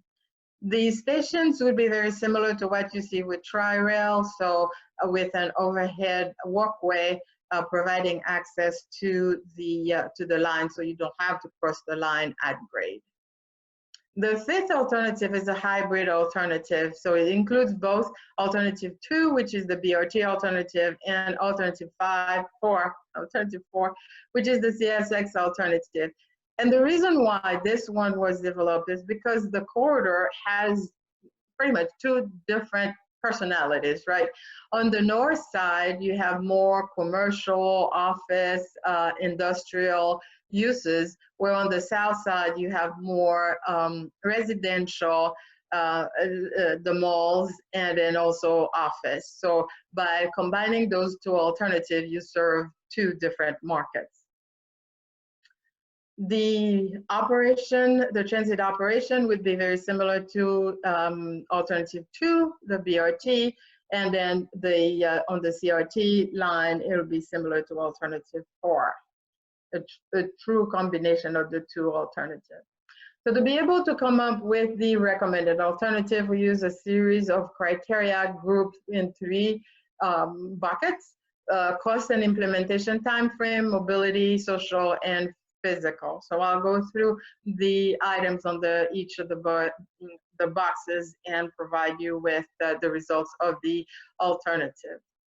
Before I go into that, we ranked the alternative from 1 to 5. We rank each criteria from 1 to 5, 1 being lower performing. For example, a higher cost gets a lower grade because it's a higher cost. And then on the higher performing side, a lower cost gets a higher grade. So for all of the alternative and all of the criteria, we sum up these ranking, and the alternative with the highest ranking is the one that was moved forward as a recommended alternative. So first, looking at cost criteria, I won't go to each and every item. Just point out that on the construction and capital costs, the bus rapid transit is the lowest cost, 330 million, compared to the heavy rail, for example, at 1.9 billion dollars. These costs include a purchase of new vehicles, infrastructure improvements, but they don't include the cost of the right-of-way. We are developing those costs, but to be able to evaluate the alternatives, we looked at the amount of land that would be impacted, amount of right-of-way that would need to be purchased to accommodate transit station and infrastructure improvement. In that category, the bus rapid transit also comes up with a lesser number of acres, 45 acres, compared to 70 acres with the heavy rail transit and commuter rail. The alternative that comes up with a less amount of acres is the commuter rail, because most of the improvements would be within the existing CSX right-of-way. We also looked at operating and maintenance costs. The bus rapid transit comes with the lowest cost, 22.8 a year, compared to 27 with the CSX, and 40 million for the heavy rail and 50 for the combined alternative. Looking at the capital cost per new rider, so how much would it cost, the capital cost compared to the number of riders that we would get with each of these alternatives, the bus rapid transit comes up with the lower cost per rider. And estimated construction time, 2 to 3 years with the bus rapid transit compared to 6 to 8 with the heavy rail, 3 to 4 with the commuter rail, and then 4 to 5 with the commuter and the bus rapid transit alternative. We looked at mobility criteria, different criteria under that. A couple of things to mention. One criteria that's used by FTA to rank projects is trips on projects. Pretty much who will use the new service. So the heavy rail comes up with the highest number of new trips on projects, 15 to 18. The lowest would be the commuter rail, 4,000, 5,000, 6,000, and the bus rapid transit between 10,000 and 13,000.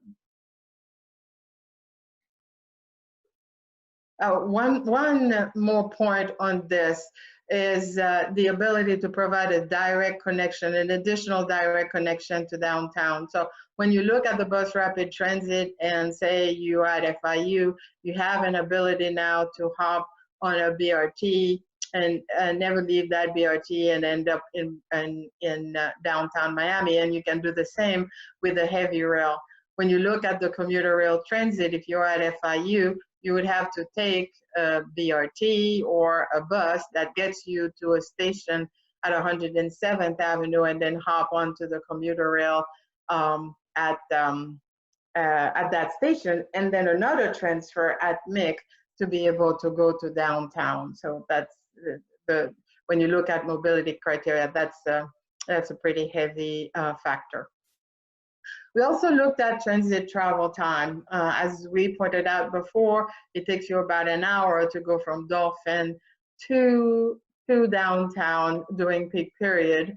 And comparing those travel times with the various alternatives. So on the bus rapid transit, during the morning peak in the peak direction, with the bus rapid transit, the estimated travel time between the Dolphin and the MIC would be about 25 minutes. With the heavy rail, 17 minutes, with the commuter rail, 16, and with the combination, with a combination, about 17 as well. And same thing on the for the FIU to downtown, 45 minutes in the BRT, and for all of these for FIU to downtown, one thing to keep in mind is that there's a portion of the line in the BRT and the CSX alternative, and also the hybrid BRT alternative that is running on arterial. So it takes a little longer because you are dealing with traffic congestion as well. We also looked at environmental impact, looked at potential sites that could be impacted. A further analysis will be done once the recommended alternative, but we wanted to see if we were to pick one of these alternatives, what are the sites that would most likely to be impacted. So when you look at potential parks, it would be 4 acres with the BRT, 6 with the HRT, 1 with the commuter rail, and all right. And then the hybrid would also be 4 acres.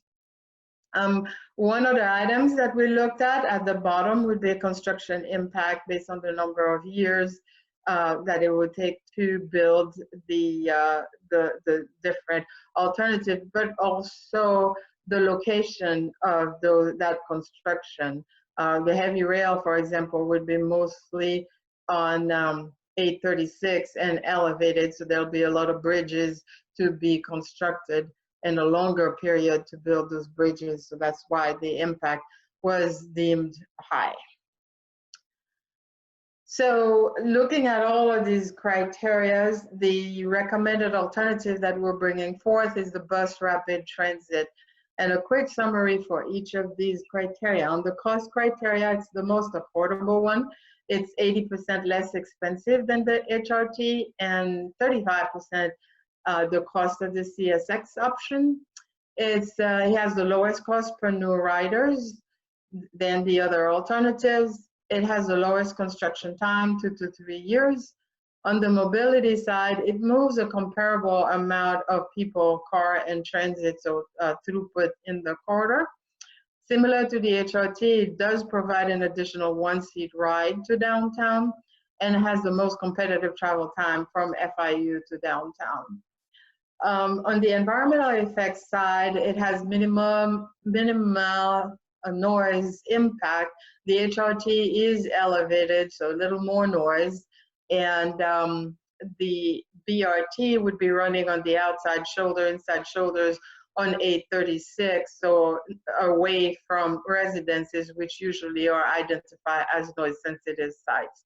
Also have minimum construction impact, since most of the improvements would occur on the shoulders, so no need to have long closures of lane to be able to accommodate the construction. We also looked at 3 additional elements that support the analysis that was done. One, a BRT alternative builds on an implemented express service in the corridor. So we already have the inside shoulders completed and tested for BRT, and we have BRT express service, 836 express service, that operation will start imminently. So a BRT alternative on the east-west, on the outside shoulder through 7th Street will build on already BRT in the express transit in the corridor. It is also part of an incremental approach, right, for providing regional mobility. When you look at the SMART plan, the east-west is a natural connection to the Dolphin Terminal for berths on the Turnpike. There are 2 berths that are identified, the Turnpike North and the Turnpike South. So from the north, the Turnpike North BRT will carry trips from Broward and northwest areas of the county, and then from the south, the Turnpike South berth would provide access from Kendall and South Miami and Florida, all the way down to Florida City, really, to provide a connection at Dolphin Transit Terminal, where you could then connect to the BRT on 836 and then make your way to the MIC, to the Waterford area, and also to downtown. So And the last is it connects major development to regional transportation hubs. We have the American Dream Mall coming in at 3 million square feet, one of the largest in the US. The Dolphin Terminal already slated for transit-oriented development, 45 acres. Florida International University clocking in at close to 60,000 students. And the Miami International Airport with 44 million passengers, servicing 44 million passengers. So a bus rapid transit provides you with that connection and that flexibility as well. We've continually through the project engaged the public, starting with June 2017, when we had our kickoff meeting. And we had a series of corridor workshops, alternative workshops, and the project advisory group meeting. Actually, as of yesterday, we had 3, and a series of one-on-one meeting and partnership meeting with the private and public stakeholders along the corridor, and presentation to the various municipalities impacted by the project. Upcoming meetings, the project advisory group was yesterday.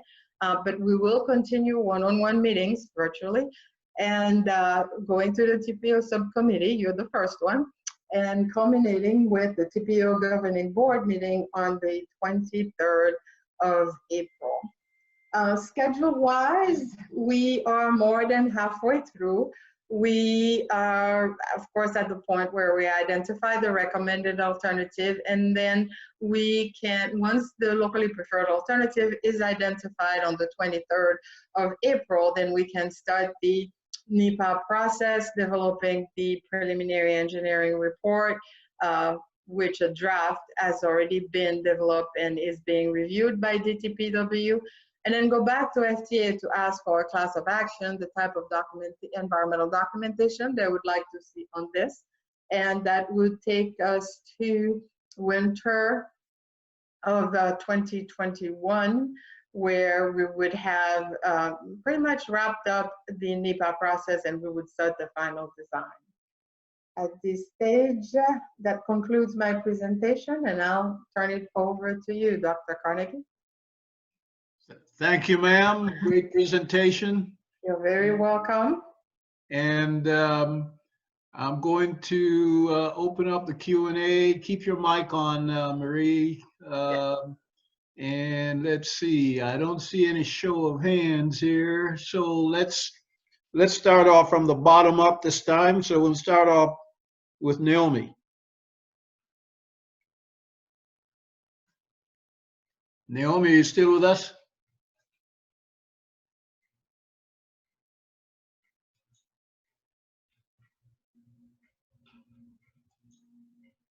Not hearing Naomi. All right, so let's move on. Lee Swerden still didn't make it. Next is Susan Shane. Susan, you still here? Yes. No question. Okay, go ahead.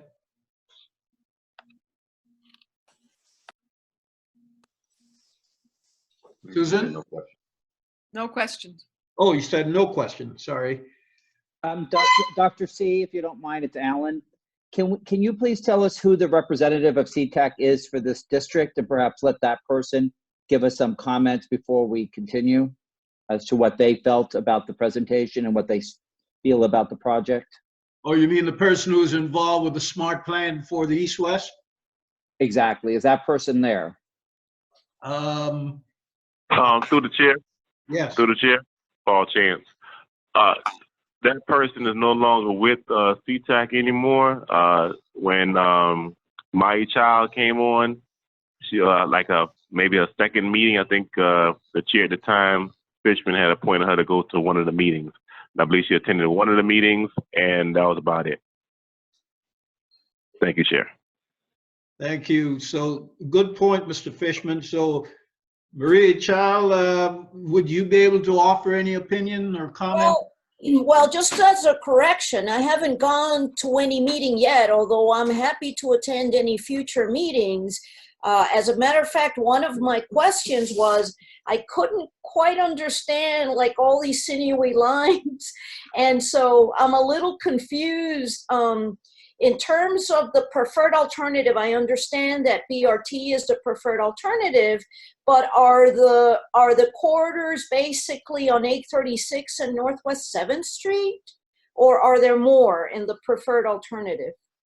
No, the corridors are pretty much 836. What the BRT would run on 836 and Northwest 7th Street. So we would have pretty much 3 major BRT routes. One that would start at FIU, go on 8th Street, go on 107, then hop on 836, and then off and on 836, and then go down to 7 and run on 7, and then go back on 836 to go to the MEC. And then another line that would start at the Dolphin Terminal and stay mostly on 836.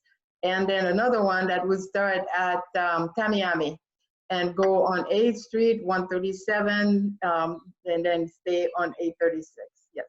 Yeah, that's confusing. Because there's like a lot of things sort of overlapping, but I mean, I'm very excited about this. I think we need something like this. So anyway, I wish I understood it better, but I'm glad that this is far along. Yeah, I just piggyback on what Marie says. When you look at the travel time for the BRT compared to sitting in your car for that commute, it's like night and day. And then the other thing that I thought could be a real motivating factor is if those people are sitting on the highway in their car, in 836 in their car during rush hour, and they see these buses flying past them, sooner or later, they're going to get out of their car and start riding those bus rapid transit. So, which brings up another question. Seeing that I'm piggybacking on what Maria had to say, I may as well deal with my piggyback. How did you come up with the ridership model to figure out the capital cost per rider? Because based on what I just said, is if automobile traffic finds that the bus rapid transit is flying by them and they're getting from, say, FIU to downtown in half the time, if a trip is an hour and 15 minutes, an hour and 20 minutes, and the bus is getting from FIU to downtown in half that time, they're going to get out of their car and get on the bus, which means that the ridership is going to increase. So my question is, what model did you use to forecast the riders to come up with your capital cost over riders? We use the Southeast Florida Regional Planning Model, the SERPM model, to be able to identify the estimated ridership. One of the things with the model is it's kind of a one pass, right? It estimates the number of riders, but does not do a loop back to say, well, now that I have the number of riders and their additional benefit in using the transit, it doesn't go back and say, well, how many more riders would I get from people getting off their cars? So the estimate, you hit the nail right on the head, is a conservative one, and it's also based on today's behavior, not necessarily what will happen in 20, 30 years. So. Yeah, I think that's going to be a real benefit, and I was a little concerned that the model might not have had some kind of futuristic component in it, and that's what you're confirming, correct? Yeah, it's conservative. Yes, okay, good. And something else, I noticed you're using the FIU student population as 60,000 in the future. It's 60,000 today. That's a good thing. Yes. Yeah, so I'm wearing my FIU cap so I can tell you. See that. All right, so that was a piggyback on Marichelle. Thank you, Marichelle, for your your input. Would you, Marcia, would you like to be involved with future meetings along this corridor? Because we can make that happen. Yes, absolutely. I would love to. And now that, if I may, you know, we're in a coronavirus lockdown, and I'm curious, you know, moving forward, whether, you know, we're going to take a lot of our business, just like we're doing here, doing Zoom, and I wonder, all those expensive highway infrastructure projects, you know, might not have the same demand. So I think we're smart, you know, putting our eggs also heavily in the transit basket. Yeah, already we're seeing that there's a lot of movement to, you know, commuter type operations going forward. In other words, I'm hearing conversation now where the work week will probably be 2 days in the office and 3 days working remotely. So the coronavirus is going to bring about a lot of changes. So, but that's for another discussion. So let's move on to Antonio Reyes. You got anything, Antonio? I have a question. When is this project slated to start construction and end? Do they have any predicted timelines? Yes, at the rate we're going, we would be looking at, on 1 second, I want to make sure I give you, we would be looking at 2023 to start construction if a BRT is selected. An HRT would take a little longer because the environmental documentation will be a little more, we would have to provide a little more information, and the design would also be a little more effort. So that would be a little beyond 23, probably a year or two beyond that. Okay. And my second thing is just a comment that most of the projects and most of these evaluations that are brought to us, I've only been here maybe a couple of years, but most of these evaluations that come here, the selected choice is always BRT. And I yet have heard any information from that BRT ridership or bus ridership has increased. I have a hard time supporting anything that's not really planned for the far future, kind of like what Marlon said a couple meetings back ago. And I feel that we always choose the cheaper alternative because for some reason the government's always running out of money, and we go the cheapest route. But my support and this is just a general comment now in the future is going to be rail or some type of heavy rail. I'm not going to give any support to a lot of the bus until I see that there's a real change and bus ridership is actually increasing and people are happy with the bus service. I think that even though it's a cheaper alternative and a much quicker alternative with less impact, if no one's using it or if the ridership is not there, I think we just throw our money away. But that's just my 10 cents. All right, and you're entitled to your 10 cents. I'll pay you 10 more. Which brings up, piggybacking on that, Marie, yes. What's the likelihood of the FTA giving rapid approval for the BRT?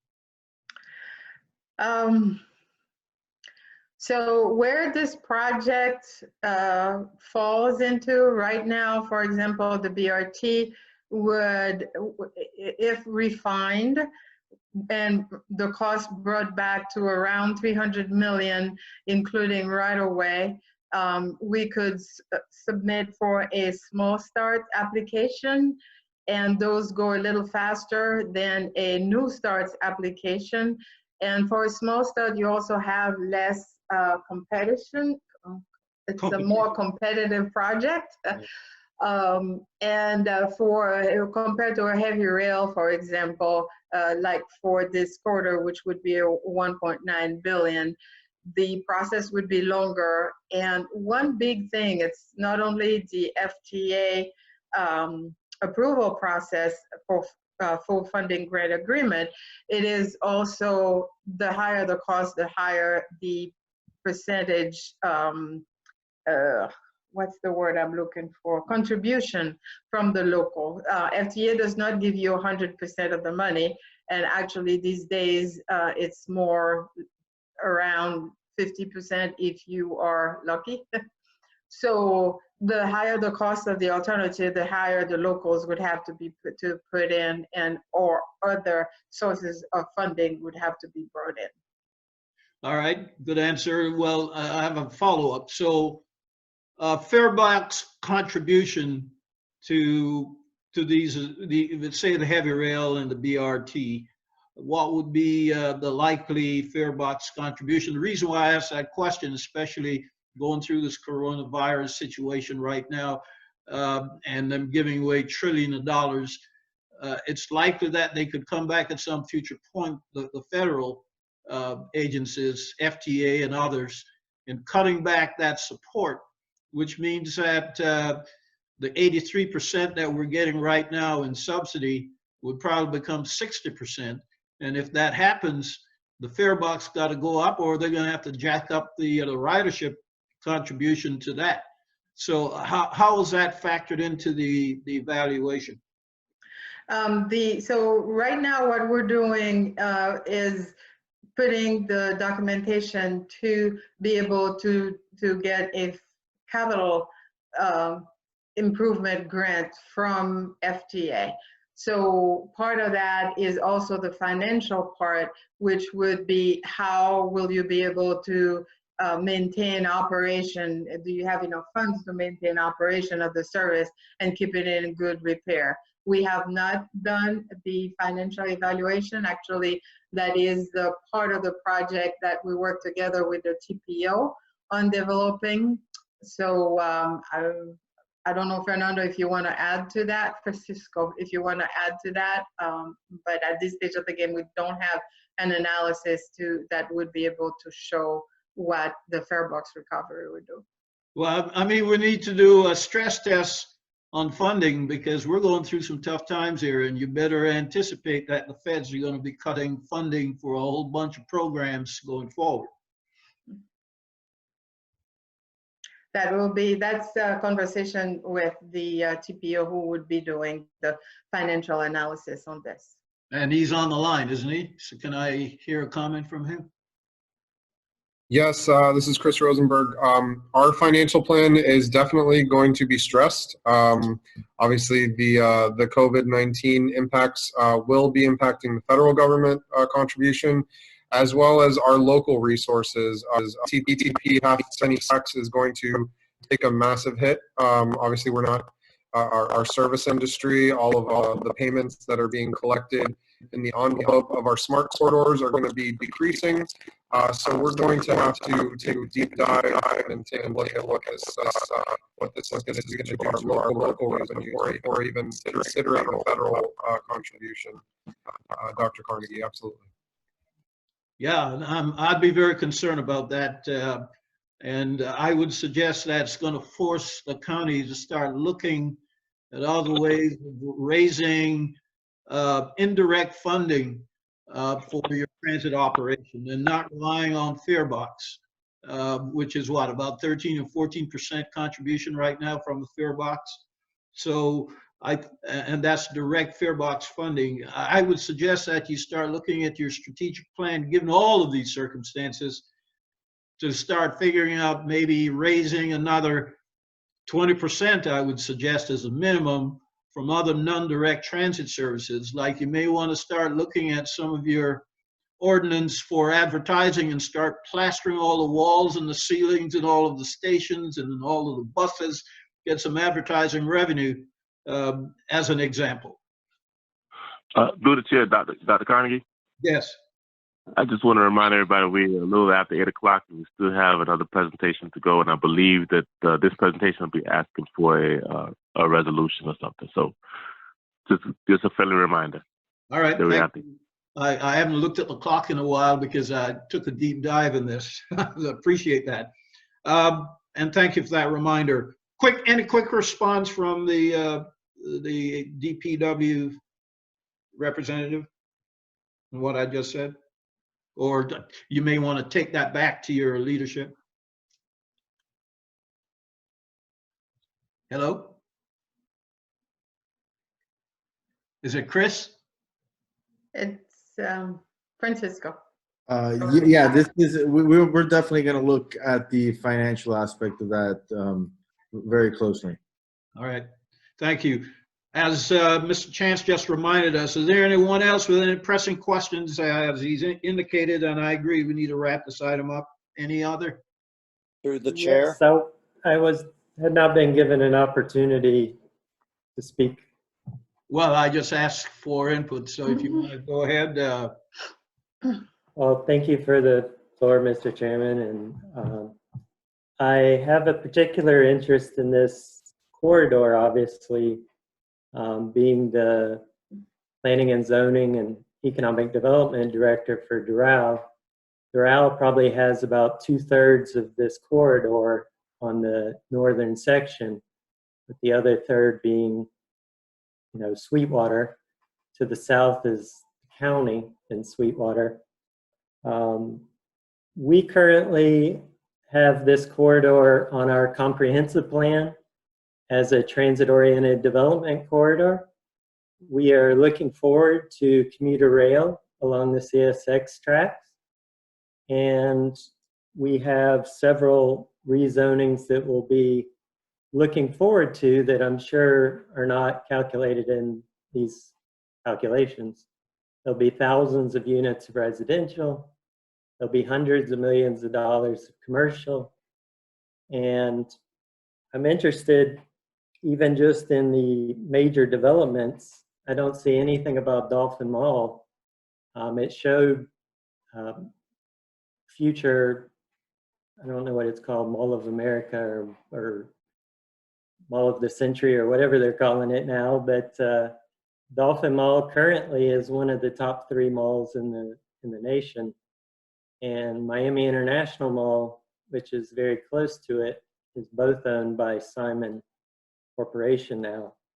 So they're not going to have both malls very close. So Miami International Mall is about 150 acres to be redeveloped along this corridor. So I'm perplexed. I mean, it looks like, I agree, we keep putting all our eggs in the road construction basket. And, if I look out of my window, the air quality is much better now. I don't know if you saw in the news, Los Angeles currently has come out of a air quality, attainment area, so that just since the coronavirus, their air quality has improved tremendously. I can't understand how the calculations would have commuter rail having the same number of riders as BRT. Obviously, the vehicles are much larger and all. You do have the ability to have one-stop service to downtown because Tri-Rail is looking to connect the Miami International, Miami Intermodal Center to downtown. And so this would then connect to Miami Intermodal Center, and you could go straight from the Dolphin area all the way to Miami Intermodal Center, and there could be a direct train. It could just continue directly to downtown, the Bright Line Downtown Intermodal Center, which doesn't seem to be calculated in these items. It's a quick construction, compared to BRT, 2 to 3 years. The commuter rail is only 3 to 4 years. The cost is not that much more. And I think banking on essentially park and ride lots, high occupancy vehicle lanes and park and ride lots have been shown throughout the nation not to to have worked very well. And they're all being turned into express lanes and other things. So, so yeah, I have a lot of reservations against BRT and what the numbers and some of the things. I would invite you. I would be willing, more than willing, to set up a meeting, you know, with our mayor, city manager, to go over our comprehensive plan and go over our development and what we're planning along that corridor, so that you could better run your numbers maybe, and then look into how that would work. And there's also the possibility, as you were saying, of additional revenue that the developers along this corridor, as it develops, would be paying into the price of some of those stations. So that could be worked out in our code amendments. So I think there's a lot of potential, and we're looking very much forward to it. That's my comment. All right, thank you for your comment. I see 2 show of hands. Let me go, again, we need to wrap this item up real quick. So I'm gonna start off with Susan Sheehan. Lower your hand, turn your mic on, and try and be as efficient as you can. And then next will be Naomi, and we're gonna wrap it up after It's very efficient. I just want to piggyback on what you said about raising money, about advertising, plaster it everywhere. If you're going to plaster it everywhere, please make sure the passengers can see outside the buses and the trains, because when the stops come, you cannot see your stop. If the announcement is broken, you don't know where you are, you're missing, you can't see anything with those advertisements. So they need to be porous enough so people can see. It's horrendous, actually. People have missed many, many stops because of it. So that's all I wanted to say. Thanks. All right, thank you for that. Naomi, I'm going to lower your hand.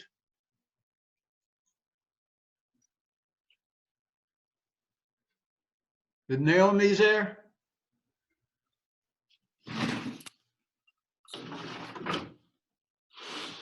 Naomi, calling once, calling twice, calling 3 times. No response from Naomi. Okay. All right. Well, Dr. Carnegie, can you hear me? Yes. This is Norman Wortman.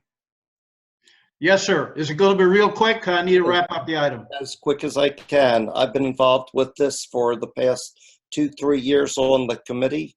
I've been to the meetings, okay, and I've been following this for 40 years, 45 years actually.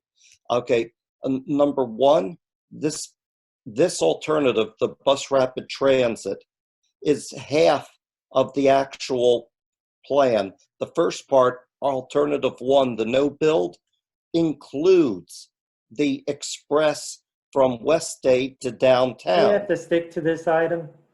That's what I'm doing. Okay, that is this item. Okay. Mr. Adams, I chair the meeting, please. Okay, so when they're saying the bus rapid transit, the first part of it is already built and is going to open this year, the express. What we're looking as the alternative to the BRT is really an addition to it. That's going to take a couple more years to design, build, etc. But that's the local collector. That's the outside and going through the streets near it. But the express opens this year, is fully funded. So we'll see the numbers in the next year or so, well before any of the new construction gets started. And this answers one of the big problems Miami-Dade Transit had with the Metro Rail of its stop-start at every intersection. This is an express, which will help get some of the car drivers out of the cars. So I'd like to see us move forward with this. If this doesn't pan out with the numbers now, we could always stop it. But if it does pan out with the numbers and does as good as it's expected, we will have numbers we could give to the Federal Transit Administration for a heavy rail or CSX or any of the other more expensive in the future. But this is here right now. It's ready to open the first part of it. And this is similar from Golden Glades to downtown, the bus route there, that is the express that is very successful, and others like it. not like the stop-start in the city streets, which we've lost ridership. So I totally support this one, this option, and thank you. I'll end my comment now. All right. Thank you, Mr. Wortman. It seems that you've been around for a while. We appreciate your comment. Let me see here if there's any, I'm missing anyone. I think that's it. Mr. Fishman, I guess it's your call now to try and, based on everything you've heard, formulate a resolution and move that, and then we'll. Well, I don't. Are you sure, Paul? Wasn't this just an informational item? We're not doing a resolution on this, are we?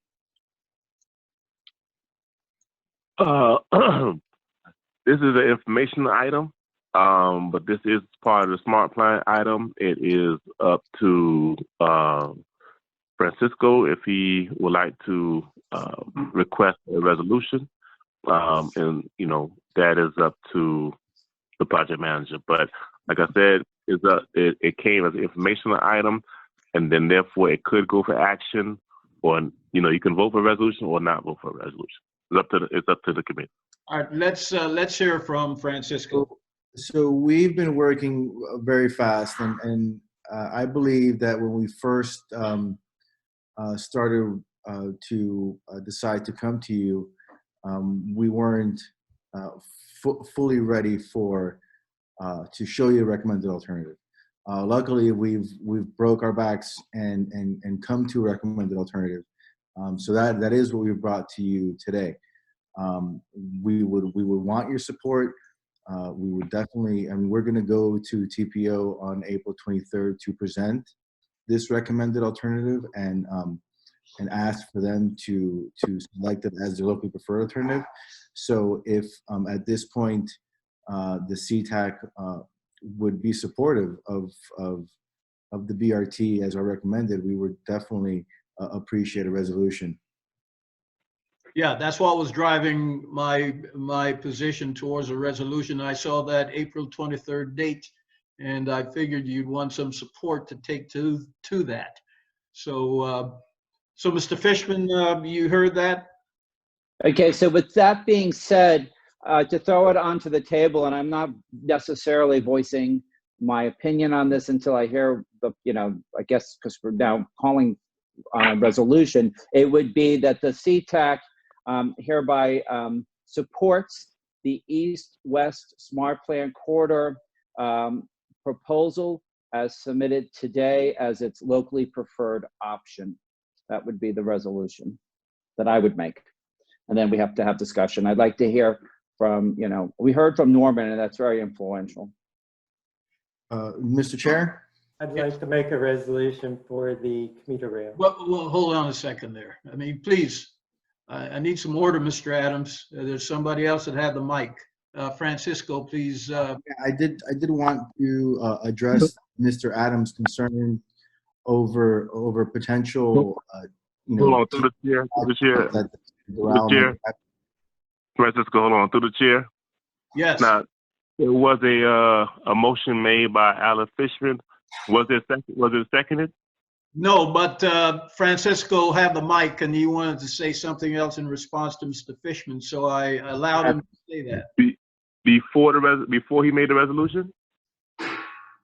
No, he has to wait till it's seconded because he made it after I made the motion. Okay. Yeah. Right. Thank you, Mr. Chance. So do I have a seconder?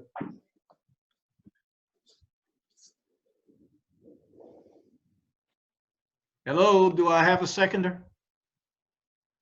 I'll second. Who's that, Susan? Yes. Okay, Susan signs second.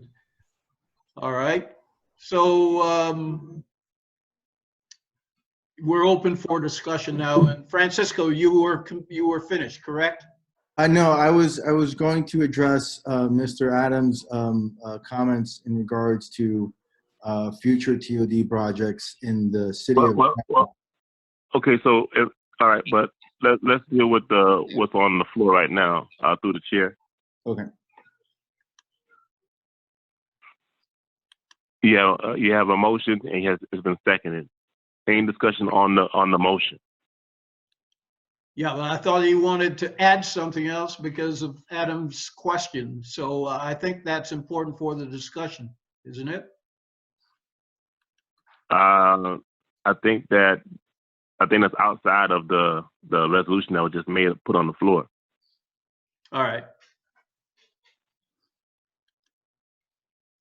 Okay, so open it up just to members for discussion.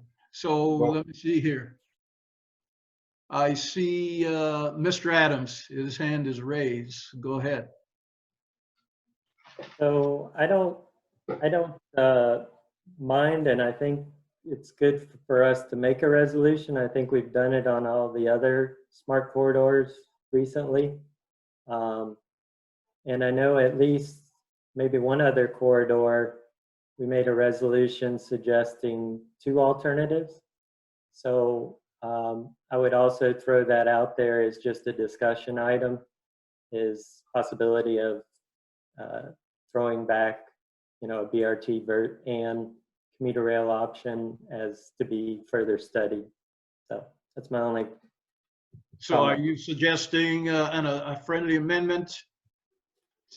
Correct. If the owners have it and other members.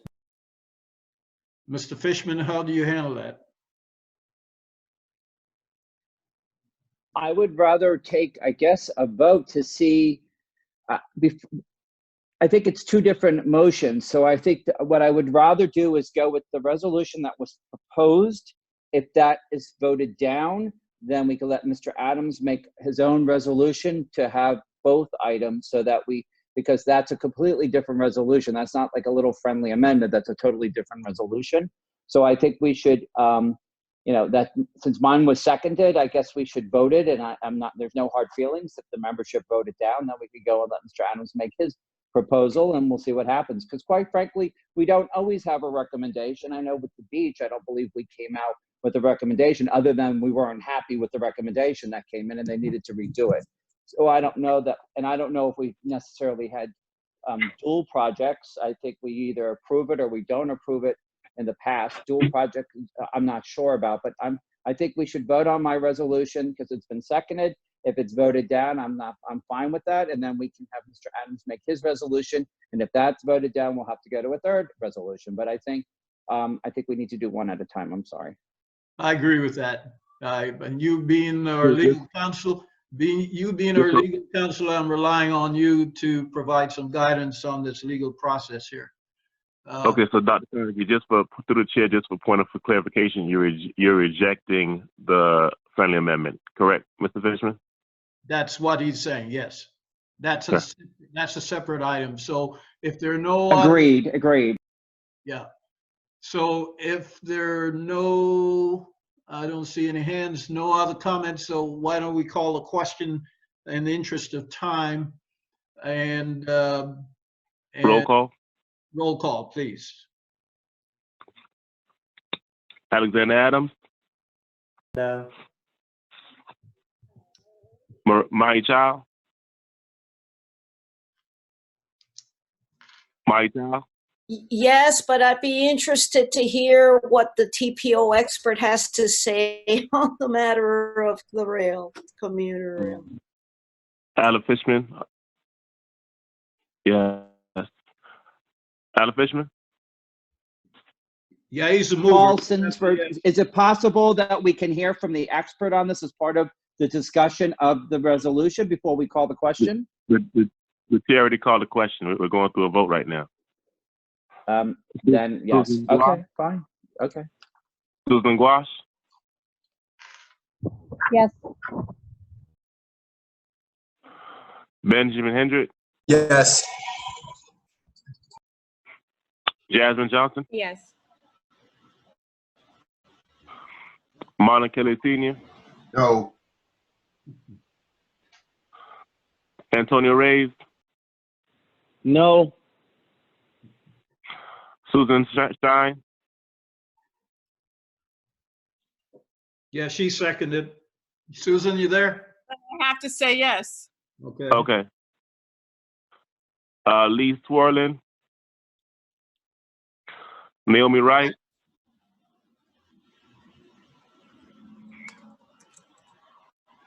Naomi Wright. She didn't respond earlier. Let me see what's going on here. Naomi, her telephone is open. She's here three Okay, I'll times. come. Her mic is open. And let's see here. Naomi, it's *6. If you can hear me, it's *6. Okay, I just unmuted her on the phone. She's here 3 times. Okay. Yeah, Thank you. You're here. Am I here now? Yes. Okay. My answer is no. I've been trying to comment on this forever. The answer is no. Okay. I agree with Antonio, so I'm no. Danny Iglesias? No. You said no? Correct. No.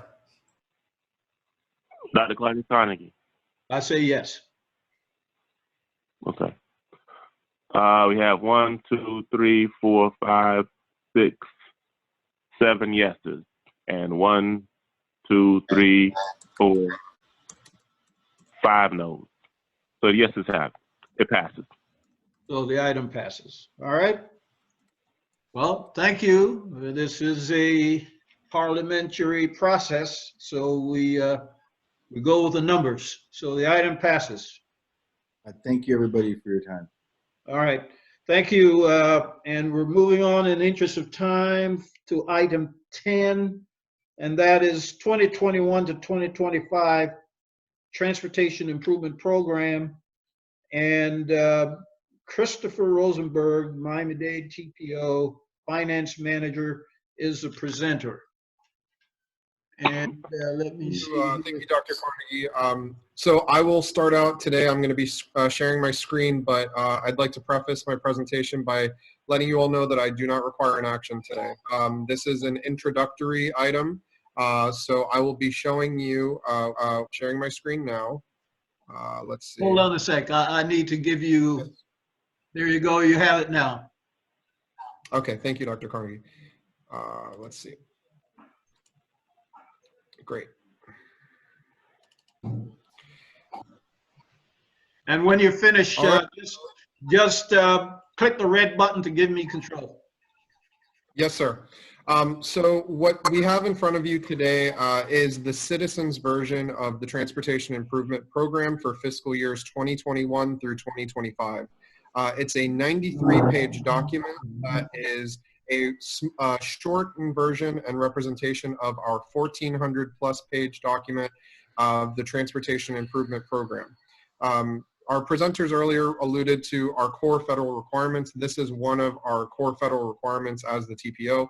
We need to put together a fiscally constrained 5-year capital improvement plan that is a compilation of all of the transportation partners in Miami-Dade County over the next 5 years. We have the long-range transportation plan, which is our 20-year horizon. The Transportation Improvement Program is the immediate 5-year future.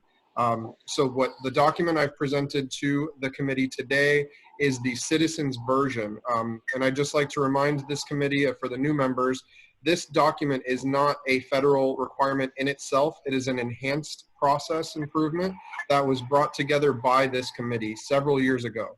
It has been noted as a best practice across the nation because it is probably the most user-friendly version of an incredibly dense for the public to consume.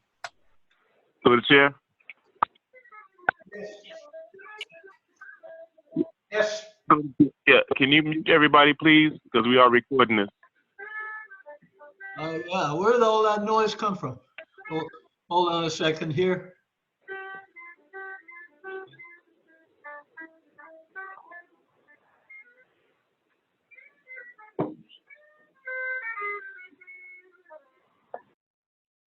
Okay.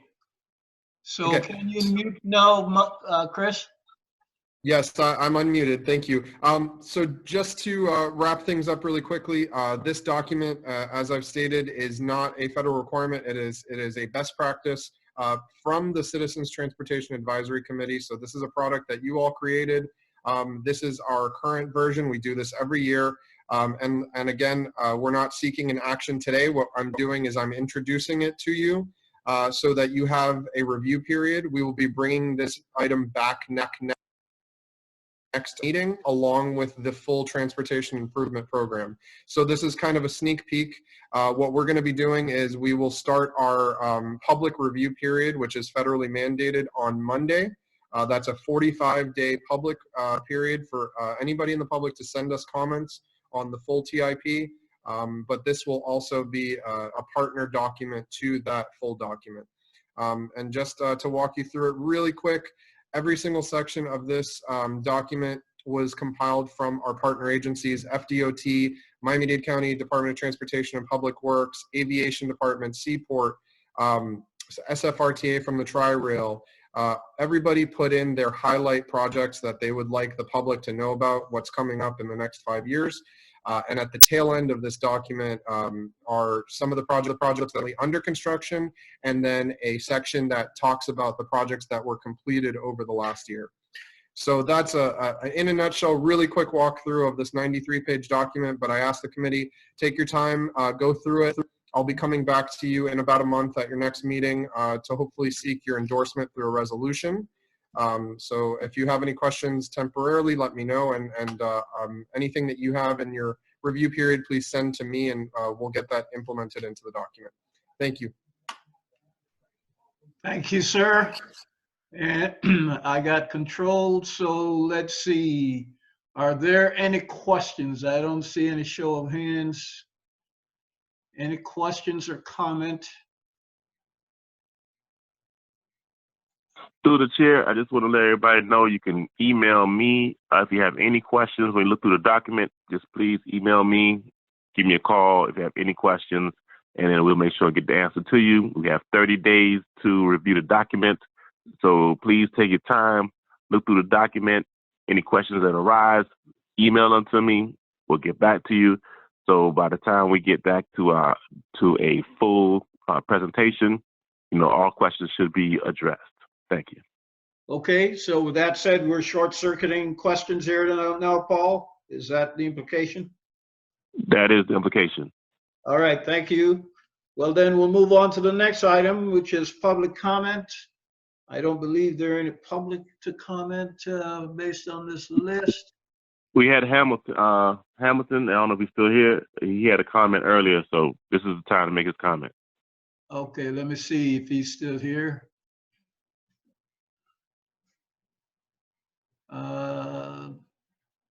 I don't see him anymore. He's gone. We're down to 26, so he must have left.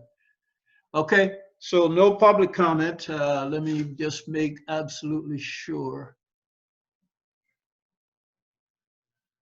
Okay, no public comment. And for the chair's report, which is the next item, I don't think I only have like 2 items, if I'm not mistaken. Let's see here.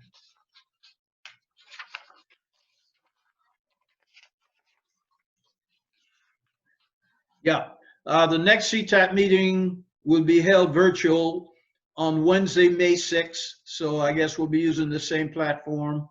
We will not be meeting at MIA as was previously discussed and scheduled. And once again, the first draft of the tip will be sent out for review next Monday. Please be on the lookout for that email. And this draft is up for us to review and provide comments or questions to the CTAC coordinator, Paul. I think we just discussed that. We have a month to review the document before the next meeting. TPO staff will bring the final version to the next CTAC meeting with their comments, and their comments will be implemented and considered and addressed at that time. So with that said, we can forego new transportation business unless someone's got something very pressing that we can talk about in 1 minute. That's the next item. I don't see any raised hands or anyone. Okay, so no new transportation business? Guess not. We're down to 23. So motion to adjourn. I see so moved by Alan. Alan and Mary Child. So thank you all for this new format of meeting and delivering our business. I hope it went well, and I want you all to stay safe, healthy, happy, have a lot of fun, and we'll see you all next month on May 6th. Thank you and good night. Thank you. Be well. Okay. And as soon as, Mr. Chance, as soon as the recording gets back to me, I will forward that to you. All right. Thank you, Dr. Carney. Good meeting. Good night to all. Good night to everyone.